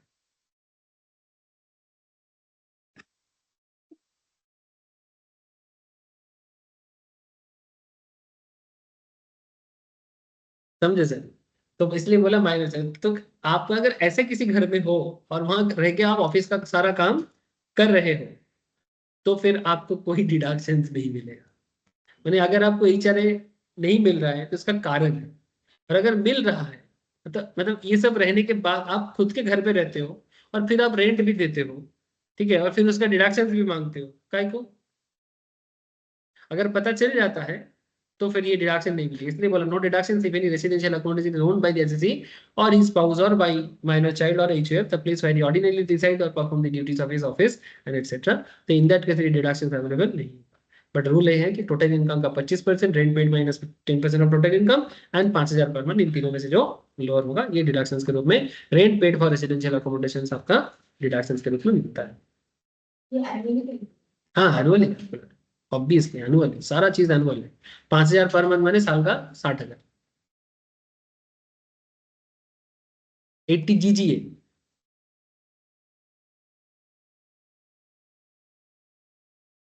Any SSE not having income chargeable under the head profits and gains in business and professions, ये उस SSE के लिए लागू होता है जिसका PGPP हेड का कोई इनकम नहीं है। Donation for scientific research and rural development, आप किस पर्पस में डोनेट कर रहे हो? साइंटिफिक रिसर्च पर्पस में या फिर रूरल डेवलपमेंट पर्पस में। कितना डिडक्शन हो सकता है? एक्चुअल डिडक्शन जितना है वो डिडक्शन हो सकता है, ठीक है। No deduction can be allowed for donation in excess of 2,000 if paid in cash. Deductions would be available to individual, HUF, AOP other than cooperative society, उसको नहीं मिलेगा। और BY और आर्टिफिशियल जुरिडिकल पर्सन, जो ये सब इनकम टैक्स का person है ना sir, if they exercise the option to shifting out of the default tax regime, तभी जाके मिलता है, ठीक है। तो इजी था। 80 GGB contribution to political party, ठीक है। किसको देना है? कांग्रेस को, बिजू पट्टनायक को, दीदी को, तो है ममता दीदी को, बीजेपी को दे दो। सर आप दे दो, आप बड़ा फैन हो बीजेपी। अच्छा 80 GGB इंडियन कंपनी। अच्छा ये 80 GGB इंडिविजुअल्स के लिए नहीं है, इंडियन कंपनी के लिए। Not opting for section 115 BAA and BAB, वो कंपनी लेवल में रिटर्न माने रिटर्न फाइल सेक्शन का कॉन्सेप्ट है। इसका डिटेल्स में अभी जरूरत नहीं है, आप लोगों को इतना आता भी नहीं, लेकिन इतना समझो 80 GGB कंपनी के लागू होता है। Contribution to political parties, any sum contributed is it to be a registered political party or an electoral trust. कितना मिलेगा? जितना कंट्रीब्यूट करोगे उतना ही मिल जाएगा, otherwise than by way of cash. 80 GGC contribution to political party, ये होता है नॉर्मल लोगों का। Any person other than local authority and artificial juridical person funded by the government, इनको छोड़ के बाकी same to same actual contribution जितना करेगा उतना ही मिलेगा, otherwise than by of cash. An individual HUF, AOP other than cooperative society or BY would be eligible for deduction under section 80 GGC only if the SSE is exercise the option of shifting out of the default regime. अब कुछ important है, याद रखिएगा, deductions in respect of certain incomes. ये पहले भी बोल दिया था, नाम तो पहले भी सुनाया था, थोड़ा काम सुना देते हैं। नाम पहले भी सुना दिया था मैं, एकदम स्टार्टिंग चैप्टर में क्लास में ही बोला था डिडक्शंस का। As per section 80 AC, furnishing return of income or before the due date is mandatory for claiming deduction in respect of certain incomes. Income करोगे और सरकार आपको डिडक्शन देगा। वाह वाह वाह, कितना अच्छा है। लेकिन प्लीज थोड़ा सा ध्यान से देखिए, 80 JJAA, आई थिंक लास्ट दिन एक ऐसा क्वेश्चन कर रहा था ना, कल एक क्वेश्चन हो रहा था ना, an SSE to whom section 44AB applies, whose GTI includes profits and gains derived from business। माने बेसिकली 44AB उस पे लागू होता है जिसका टैक्स ऑडिट होता है, ठीक है। 44AB उसी पे लागू होता है जिसका टैक्स ऑडिट होता है। ये पीजीबीपी का सेक्शन, जब पीजीबीपी जो पढ़ा है उनको पता चल रहा है, जिन जो नहीं पढ़ा है बाद में जब पढ़ेगा पता लग जाएगा। लेकिन इतना समझो 80JJAA उनके लिए है, an assessee to whom section 44AB applies, जिसका ग्रॉस टोटल इनकम के अंदर पीजीबीपी का इनकम है। Deductions in respect of employment of new employees, आप एम्प्लॉयमेंट जनरेट करोगे उसके लिए आपको डिडक्शंस मिलेगा। तो ऑब्वियसली एम्प्लॉयमेंट जनरेट करने से आपको भी इनकम होता है, बिजनेस में डेवलपमेंट होता है। क्या डिडक्शंस है? 30% of additional employee cost incurred in the previous year.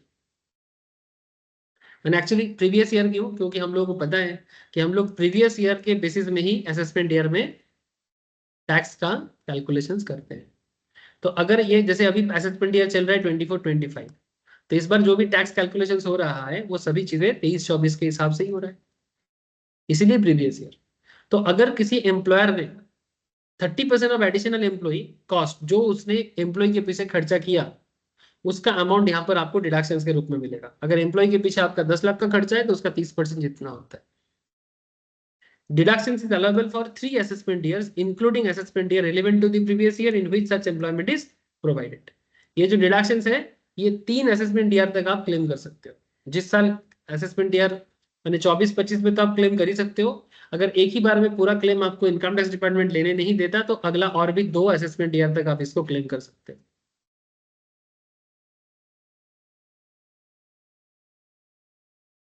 ठीक है।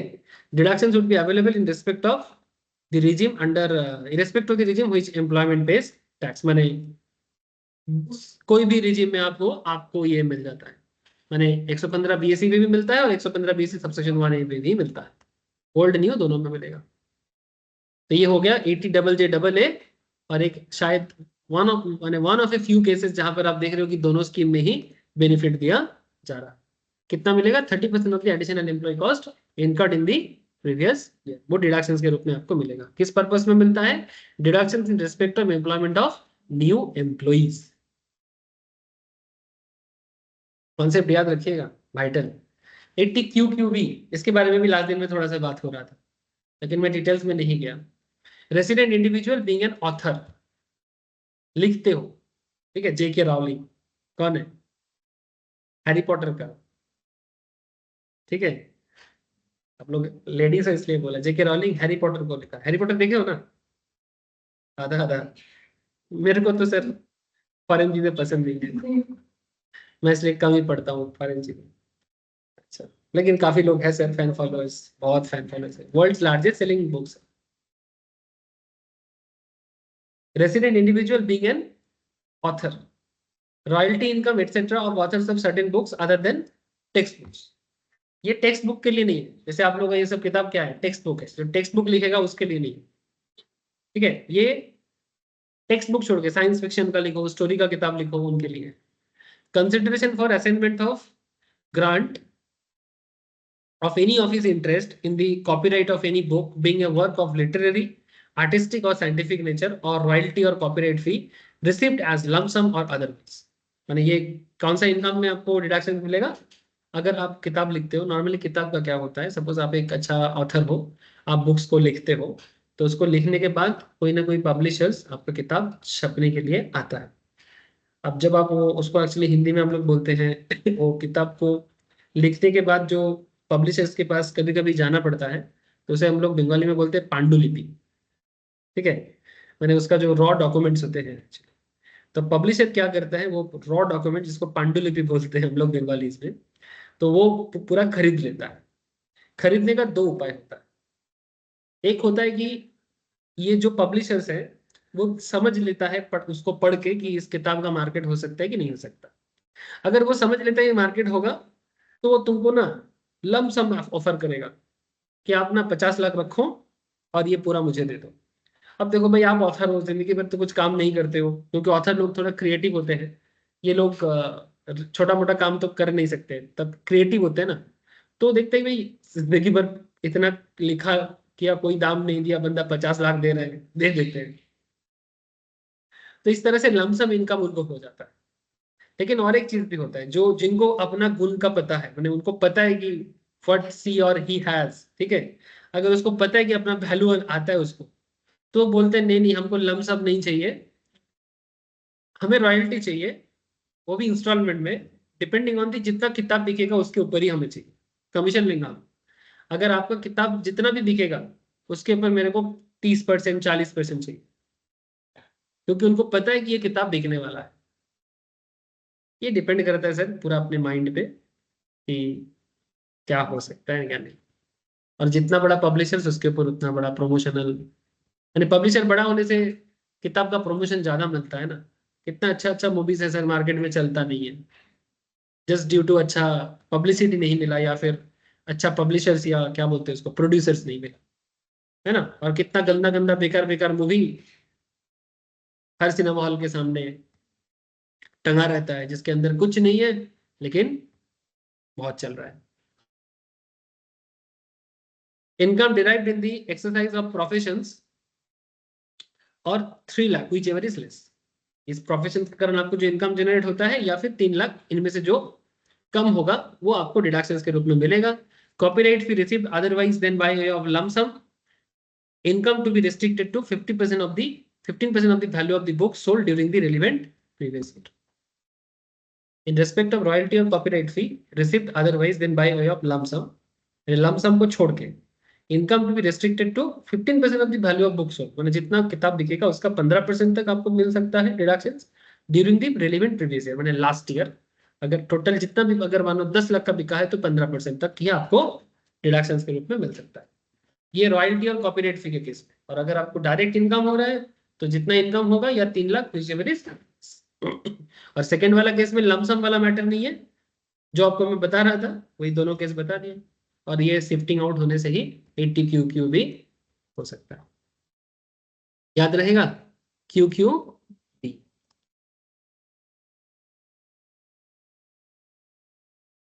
बी फॉर बुक से याद रख सकते हो, ठीक है। क्वालिटी बुक्स, देखो ऐसे एक्चुअली ना इसको ना, मैंने बहुत लोग कोशिश करता है कि कोई शॉर्ट नाम से उसके काम के साथ जुड़ेगा, बट एक्चुअली ना इसका ये जो नाम गवर्नमेंट ने रखा है इसके साथ उस पर्टिकुलर काम का कोई रिलेशन नहीं है। आप चाहो तो अपनी मर्जी से बना लो, ठीक है, जैसे ई बी वगैरह हम लोग कर रहे थे, बट एज सच एक्चुअली कुछ है नहीं, आप बना सकते हो अपने हिसाब से। याद रखने के लिए आप अपना अपना पैटर्न यूज कर सकते हो।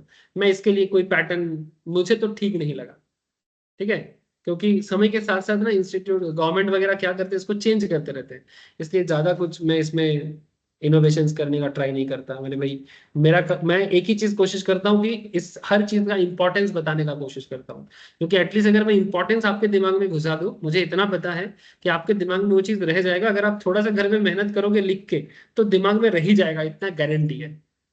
इसलिए मेरा, आई होप आप लोग इतना से समझ गए, मैं बहुत ज्यादा इंपॉर्टेंस पे ही बात करता हूँ, है ना। आप कितना रटोगे कितना नहीं रटोगे ये मेरा काम नहीं है, वो आपका काम है। क्या सर मैं गलत सोचता हूँ क्या? आप कितना प्रैक्टिस करोगे ये सीरियसली आपका काम है। मैं एज ए टीचर क्या करूंगा, आपको वो चीज समझा दूं तो वही मेरा चैलेंज है, नहीं तो क्या काम किया फिर मैं? आपको प्रैक्टिस करा करा के मैं शायद आपको थोड़ा सा कुछ यानी याद करने का तरीका बता सकता हूँ, लेकिन that is I don't think at least professional exam crack करने का वो सही कॉन्सेप्ट हो सकता है। उस तरह से स्कूल का एग्जाम हो सकता है।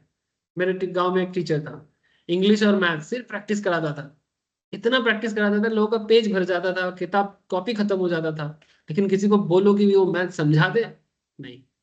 लेकिन तुम बताओ उसको मैथ्स, स्कूल का टीचर जो है वो खत्म करने से पहले स्टूडेंट का खत्म हो जाता, इतना पढ़ाया इतना कराया, लिख लिख के कर करके ना पूरा किताब का सारा मैथ्स रट लिया। मैं एक दिन एक्चुअली मेरे को क्या था, मैं उसके पास नहीं पढ़ता था, वो जो ट्यूशन टीचर था बहुत मारता था, उसी के डर में नहीं जाता था। तो मैं एक दिन, मेरा एक दोस्त को बोला कि भाई तुम लोग मैथ्स में बहुत अच्छे हो, मेरे को ये बता दो ना, थोड़ा समझा दो। तो बहुत कुछ लिख लिख के कॉपी भरा दिया, लेकिन समझा और नहीं।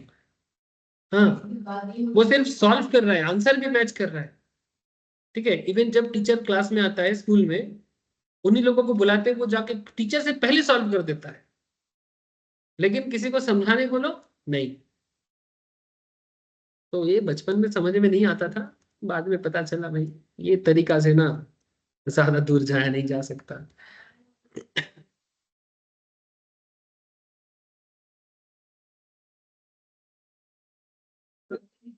उसमें मुझे नहीं लगता वो कोई सही है। वो क्या करता है ना, ये ऐसे जगह ऐसा बहुत सारा कोचिंग है स्मॉल टाउन्स एंड सिटीज में, वो ना उसको क्या करते हैं ना, ब्रेन वॉश करते रहते हैं।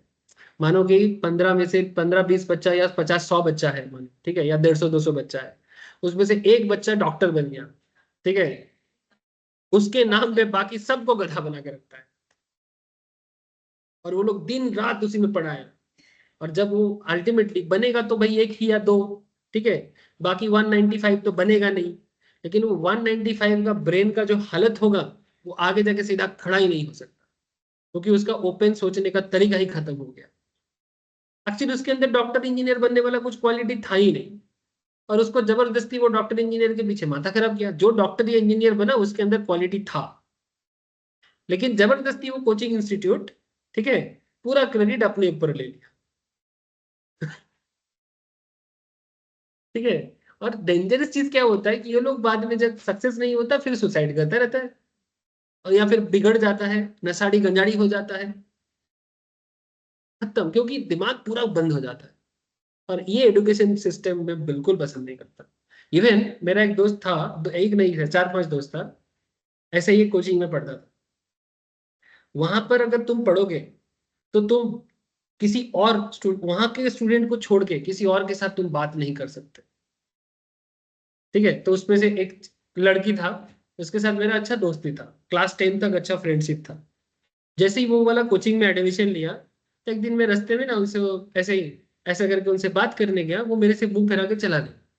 मैं बोले, क्या खेल है, इतना दिन से इतना अच्छा दोस्ती, इतना बातचीत, और अभी बात नहीं कर रहे हैं। तो मैं बोला, एक दिन उसके घर चला गया, मेरे को तो पता ही नहीं था ये सब होता है बोल के।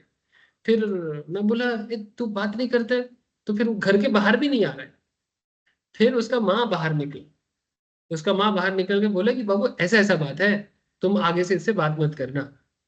हाँ, मैं तो फिर डायरेक्टली बोल देता, मुझे भी चिंता नहीं होता कि आखिर क्यों नहीं बात कर रहा है।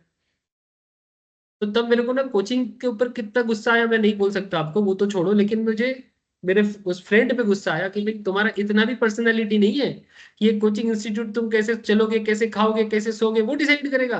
अगर कोई इंस्टीट्यूट या कोचिंग इंसान का ये बेसिक चीज का तरीका अगर बंद कर देता है, ऐसा इंस्टीट्यूट को तो थूकना चाहिए। जो इंसानियत खत्म कर देता है वो कोई इंस्टीट्यूट ही नहीं हो सकता। बाकी तुम कितना बड़ा डॉक्टर बनो, इंजीनियर बनो, फर्क नहीं पड़ता। इंसान ही नहीं बने तो फिर क्या करेगा। तब से मैं डिसीजन लिया कि ये सब कोचिंग ना खतरनाक कोचिंग है। और लोगों को कोचिंग के बारे में ना ऐसा ही आइडिया है कि कोचिंग ऐसा ही होता है। मेरे को कितना फोन करता है कि आपका प्रोफेशनल कोचिंग है, स्टूडेंट को बहुत प्रेशर होता होगा। कभी कभी आप आइए कोचिंग में, दिखाते हैं आपको कितना प्रेशर है कोचिंग में, आपका दिल खुश करा देंगे।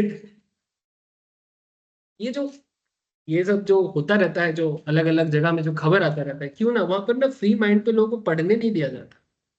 कोचिंग वाले इतना प्रेशर कराते हैं अपना टारगेट फुलफिल करने के लिए। जैसे कि आप लोग स्टूडेंट नहीं हो, ब्रॉयलर फार्म का ब्रॉयलर हो, जल्दी बनोगे तो मार्केट में दाम मिलेगा।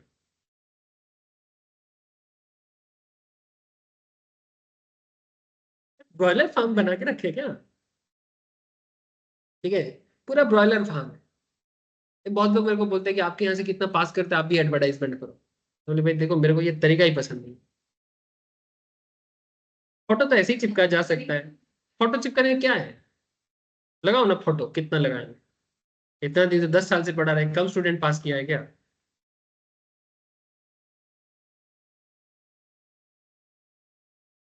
फोटो चिपका के मेरे को ये तरीका ही पसंद नहीं है। मैं एक बार मैम को ऐसे, कभी कभी मुझे भी लगता है कैसे करना चाहिए, सब चल रहा है, ठीक है, क्योंकि जब बात ब्रेड एंड बटर का होता है और एक काम कर रहे हैं तो दिमाग में चलता है। तो मैम से बोलता है, "भाई, तुम अपने काम पे भरोसा करते हो ना, करो, देखो देखो क्या होता है, बिना एडवर्टाइजमेंट का भी चीजें बन सकता है।" तो मैंने, चला यार, तुम बोल रहे हो तो होगा। नहीं, लड़का का दिमाग है, थोड़ा सा कंपटीशन में आ ही जाता है कभी ना कभी। ठीक है, क्या बोले। आरआरबी क्या है, ऑलमोस्ट हो गया sir. Resident individual being a पेटेंटी।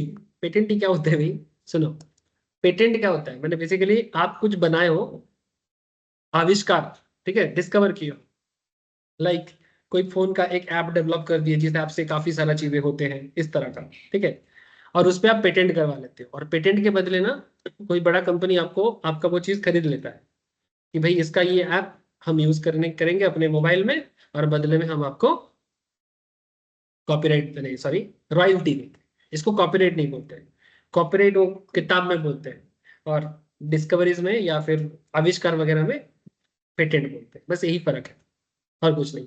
एक अच्छा चीज है sir, India world innovation ranking में 39th रैंक में, हाँ, इनोवेशन पे, और ये हुआ है लास्ट 10 साल में।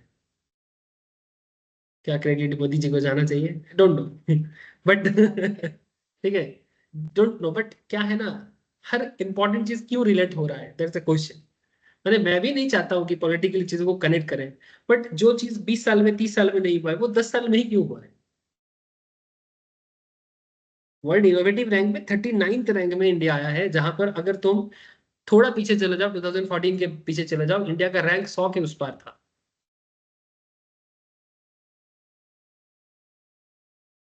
बस एक ही इच्छा है कि कल अगर मोदी जी चले भी जाए, कोई और भी पार्टी आए, बस इस जो टेम्पो सेट कर रहा है, इस टेम्पो को बना के रखे। वो फालतू में पॉलिटिकल गिरी करके नहीं नहीं हमको सारा चीज बेकार करना है, उस चीज को वो इग्नोर ना कर। जैसे ये एक चीज देखो, रिसेंटली अच्छा हुआ है कि इससे पहले भी तो देश में प्राइम मिनिस्टर रहा है कि चाहे क्रिकेट टीम जीते, चाहे दावा चैंपियंस लोग जीते, चाहे हमारा ओलंपियंस लोग हार के आए, चाहे हमारे पैरालंपियंस लोग अच्छा रिजल्ट करके आए, ये जिस तरह का एक टेम्पो सेट कर रहा है कि सबसे मिल रहा है, ठीक है, सबसे बातें कर रहा है, इंस्पायर कर रहा है कि भाई प्राइम मिनिस्टर आ रहा है, बहुत बड़ी बात है, ठीक है। तो हारने के बाद प्राइम मिनिस्टर, जीतने के बाद प्राइम मिनिस्टर, फेलिडिटी के बाद प्राइम मिनिस्टर, कुछ तो चाह रहे हैं भाई, वो चाहता है कि जैसे मेडल लिस्ट में हम भी अच्छा रैंक में पहुंचे। तो ये जो इंस्पिरेशनल सेटअप है, ये दे तो रहा है ना, ये अच्छा बात है ना सर। इससे पहले मैं तो कभी किसी प्राइम मिनिस्टर को नहीं देखा, मेरा भी एज हो गया, 30+ एज हो गया, 34 35 होने जा रहा है, तो मैं भी तो देख रहा हूँ इतना साल, आज तक तो नहीं देखा। उससे पहले अगर कोई करता था कि नहीं, आई डोंट नो, कम से कम देख तो रहा है सर कि कर रहा है, वो जाके बड़े बड़े लीडर से भी मिलता है और बच्चों के साथ भी मिल रहा है। कम से कम बच्चे को एक चीज, इवन इस बार ओलंपियंस लोग खुद बोल रहे हैं कि पहले ना ये लोग, मैंने टीम में जाता था, इनको हार्डली पूरा टीम का एक ही कोच होता था। इस बार गवर्नमेंट ने बोला कि जिसका जितना भी पर्सनल कोच है उनको भी ले जाए और सरकार उसका भी खर्चा देगा। जैसे इस बार जो हमारा जो जिनको ओलंपिक्स में जो रिसेंटली कांग्रेस ज्वाइन की, विनेश फोगाट हरियाणा से, उसका पर्सनल कोच भी तो था उसके साथ। पहले ओलंपिक्स में ऐसा सिस्टम नहीं था, जो सरकारी कोच होगा उसी के साथ जाना पड़ेगा। सारा खर्चा उठा रहे हैं सरकार, ताकि हमारा बच्चा लोग परफॉर्म करे। तो that's a good thing, at least मुझे तो अच्छा दिख रहा है मुझे। अच्छा, रॉयल्टी में भी सेम कॉन्सेप्ट है, होल ऑफ सच इनकम और 3 लाख विच एवर इज, बाकी सेम तरीके से मिलेगा। लास्ट है ना सर, ATTTA और TTB, यू तो पहले बोल चुका हूँ। TTA TTB, एटी यू तो DDB के साथ बोल दिया था। ATTTA क्या है सर, ये डिपॉजिट सेविंग्स में मिलता है, ये भी मैं एक्चुअली बोल दिया था, फिर भी एक बार दिखा देता हूँ। इंडिविजुअल और HUF other than resident senior citizen को छोड़ के, क्या है सर बोलो। हाँ, बेसिक्स में भी था। Actual interest subject to maximum of 10,000, इतना आपको डिडक्शन मिलेगा, ये आपका ही इनकम है सेविंग्स अकाउंट का, लेकिन आपको मिल जाएगा। Interest on deposit in savings account with bank, cooperative society और post office, not being FD which are repayable in expiry और FD, मैंने FD का इंटरेस्ट के ऊपर नहीं मिलता, ये सेविंग्स के ऊपर मिलता है। अगर सेविंग्स में 10,000 तक का है तो आपको डिडक्शन मिलेगा, और तभी मिलेगा जब आप शिफ्ट आउट होंगे तब, ठीक है। ये नॉन सीनियर सिटीजन, और अगर आप सीनियर सिटीजन हो तो आपको कितना मिलेगा डिडक्शन अपने ही इनकम पे, सेविंग्स पे, 50,000 तक का। लेकिन इसमें एक छोटा सा चेंजेस है, ATTDB और ATTTA में, वहां पर सेविंग्स में दे रहा था, यहाँ पर देखो इंटरेस्ट ऑन डिपॉजिट्स, मैंने इंटरेस्ट ऑन डिपॉजिट मैंने बोथ FD एंड सेविंग्स, मैंने नॉन सीनियर्स के लिए सिर्फ सेविंग्स दिया था, FD नहीं दिया था। इसमें FD और सेविंग्स दोनों दे रहा है, with bank, with cooperative society या फिर कोई पोस्ट ऑफिस वगैरह, एवरीथिंग। कितना मिलेगा एक्चुअल इंटरेस्ट और 50,000 विच एवर इज, कब मिलेगा जब आप शिफ्ट आउट करोगे 80U। ये तो बोल दिया सर, इसके बारे में और बात नहीं करेंगे, बहुत बार बात किया इसके बारे में।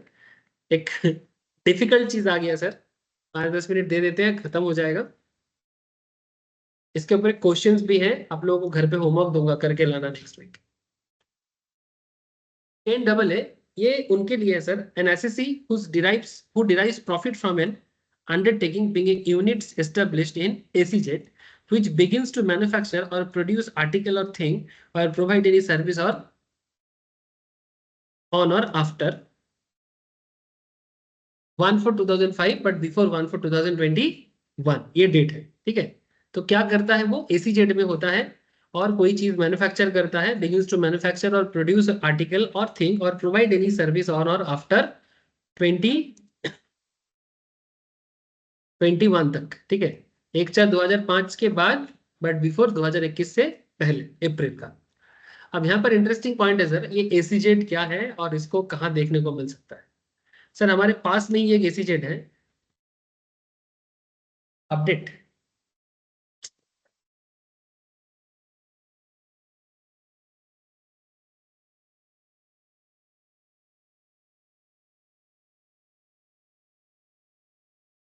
हमारे पास में ही एक SEZ है।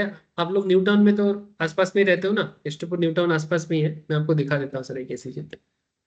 देयर इज अ प्लेस, नाम है उसका कैंडोर, ठीक है। हाँ, कल ही शायद सृजित ने पॉइंट को उठाया था, मैं आपको दिखा देता हूँ। ये एकदम न्यू टाउन में है, बहुत क्लोज है हम लोग का, आप लोग भी जाके चेक कर सकते हो। इसका गेट दिखाता हूँ मैं आपको।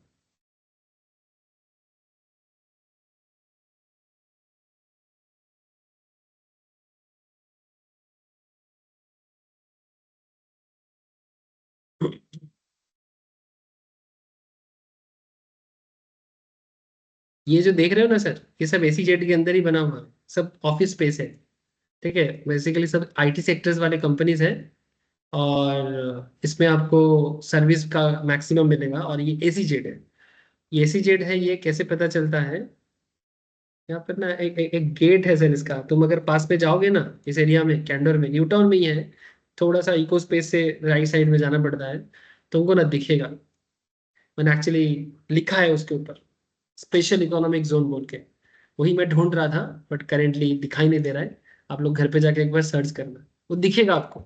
इसके आसपास के जो एरिया है ना, यहाँ पर साइड में तुमको दिखेगा, इस एरिया में स्पेशल इकोनॉमिक जोन बोल के लिखा रहता है। कभी अगर जाओगे न्यू टाउन के आसपास कभी घूमने के लिए, तो ऐसे एक बार देख के आ सकते हो। Now point is that SEZ और कुछ भी नहीं है, एक बेसिकली एक स्पेशल इकोनॉमिक जोन है जहां पर जो भी बिजनेस करता है उनको गवर्नमेंट की तरफ से टैक्स वगैरह में बेनिफिट मिलता है और ये देश के एक्सपोर्ट ओरिएंटेड चीजों को डेवलप करने में हेल्प करता है ताकि देश का एक्सपोर्ट चीजें बढ़े। इसमें एलिजिबल इनकम क्या है, profit derive from export of such article, देखो बोला ना exports, profit derive from the export of such article or thing or export of service including computer software. इसमें इंडिया काफी अच्छा कर रहा है। Conditions for deductions, proceeds to be received in convertible foreign exchange, जो भी तुमको मिलेगा प्रॉफिट के रूप में वो कन्वर्ट होगा फॉरेन एक्सचेंज में with in 6 months from the end of the previous year and होने के 6 महीने के अंदर जो भी रिसीव होगा वो ऑब्वियसली डॉलर में मिलेगा तो कन्वर्ट होगा ना रुपीस में, as the such further period as the competent authority may allow in this behalf. मैंने बेसिकली कहना ये चाहता है कि जो भी मेरा प्रोसीड्स आएगा प्रॉफिट का वो मैं फॉरेन डॉलर से रुपये में कन्वर्ट करूंगा और जो भी ऑथोरिटी मुझे, उस पर्टिकुलर कॉम्पिटेंट ऑथोरिटी मुझे टाइम पे करेगा। अच्छा, इसमें एक और बात है, ये जो फॉरेन एक्सचेंज में मुझे जो भी मिलेगा, जो भी पैसा आएगा, the report of chartered accountant certifying that the deductions has been correctly claimed should be furnished before the date specified in section 44AB। मैंने इस तरह, क्योंकि फॉरेन इनकम है, एक्सपोर्ट करके आ रहा है, तो एक सर्टिफाइड चार्टर्ड अकाउंटेंट का सर्टिफिकेशन चाहिए कि भाई ये सब कुछ प्रॉपरली है और ये जो डिडक्शंस मांग रहा है ये एकदम ऑथेंटिक है। इसलिए टैक्स ऑडिट में ये चीज बताना पड़ता है। And return of income to be filed on और before due date, return of file भी ड्यू डेट से पहले करना है, बिलेटेड वगैरह के केस में नहीं मिलता है, ठीक है। ये कंडीशन है। परमिशिबल डिडक्शंस कितना है, रूल पढ़ लो, नेक्स्ट क्लास में कुछ क्वेश्चन करा देंगे। फिर आप लोगों को भी मैं कुछ होमवर्क दिखा देता हूँ, आप लोग इसके ऊपर कर सकते हो। Deductions for 15 consecutive assessment year, 15 consecutive assessment year तक डिडक्शन मिलेगा। कितना मिलेगा? Profit of unit in SEZ into export turnover of unit SEZ divided by total turnover of unit SEZ. यानी हो सकता है कि टोटल टर्नओवर में आपका कुछ यूनिट है जो एसीजेड में भी है, कुछ यूनिट है जो आउट ऑफ एसीजेड भी। यानी विप्रो का बिजनेस है जो नॉर्मल एरिया में बना हुआ है और एसीजेड के अंदर भी, तो दोनों मिला के जो टर्नओवर वो करेगा वो बन जाएगा टोटल टर्नओवर। उसमें जो एक्सपोर्ट टर्नओवर है, तो एक्सपोर्ट टर्नओवर से total turnover of unit ACZ जो है, मैंने बेसिकली यहाँ पर एसीजेड नहीं, एसीजेड के बाहर वाला चीज नहीं लेना है, सॉरी। एसीजेड के अंदर जो टोटल टर्नओवर करेगा उसमें से जो वो एक्सपोर्ट करेगा, ठीक है, और जो भी प्रॉफिट वो एसीजेड से करेगा उसका परसेंटेज आएगा। अरे सिंपल है, profit of unit in ACZ into export turnover divided by total turnover ACZ का। ईयर 1 to 5 में आप 100% of such profit should be accept in the first 5 years, 6 से 10 में 50% of such profit in the next 5 years, and 11 से 15 में last 5 years का 50% of such profit. इस तरह से जो भी प्रॉफिट का अमाउंट रहेगा वो आप धीरे धीरे एग्जाम कर सकते हो, subject to transfer of SEZ reinvestment reserve account. और इसमें एक चीज है कि जो भी प्रॉफिट आप कमाओगे वो प्रॉफिट से ऑडी बंगला वगैरह मत खरीद लेना, उस प्रॉफिट को री इन्वेस्टमेंट रिजर्व में, मैंने अपने ही बिजनेस के डेवलपमेंट के पीछे खर्चा करना, ठीक है।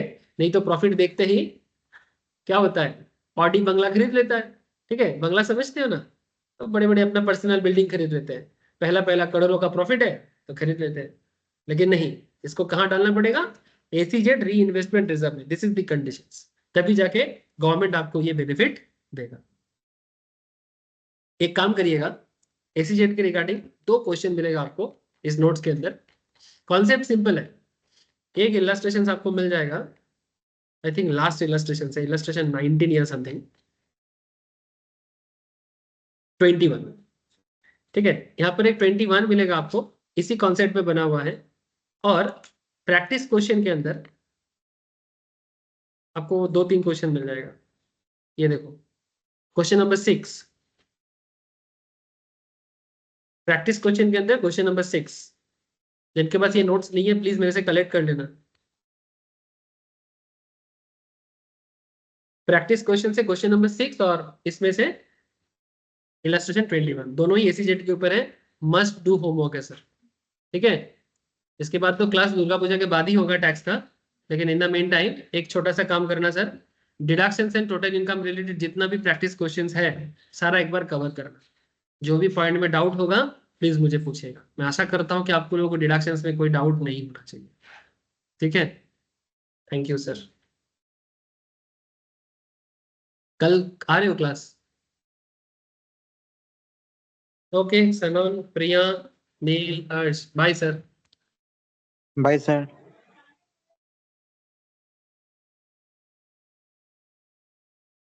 फिर कल का डैशबोर्ड कल का जैम बोर्ड वो डाउनलोड नहीं हो रहा है, रुको मैं देखता हूँ, डाउनलोड नहीं हो रहा है, ट्राई करता हूँ सनोन, अगर हो जाएगा तो देता हूँ, नहीं तो क्लास शेयर कर दूंगा ना सनोन, वहां से ले लेना, हाँ सर। ठीक है। देखता हूँ अगर जमबोर्ड नहीं मिलता है मैं क्लास ही शेयर कर देता हूँ। कल कौन सा क्लास का सर? टैक्स का ना या एफएम एफएम? का। एफएम का, अच्छा ठीक है, हाँ sir, thank you sir. Okay sir.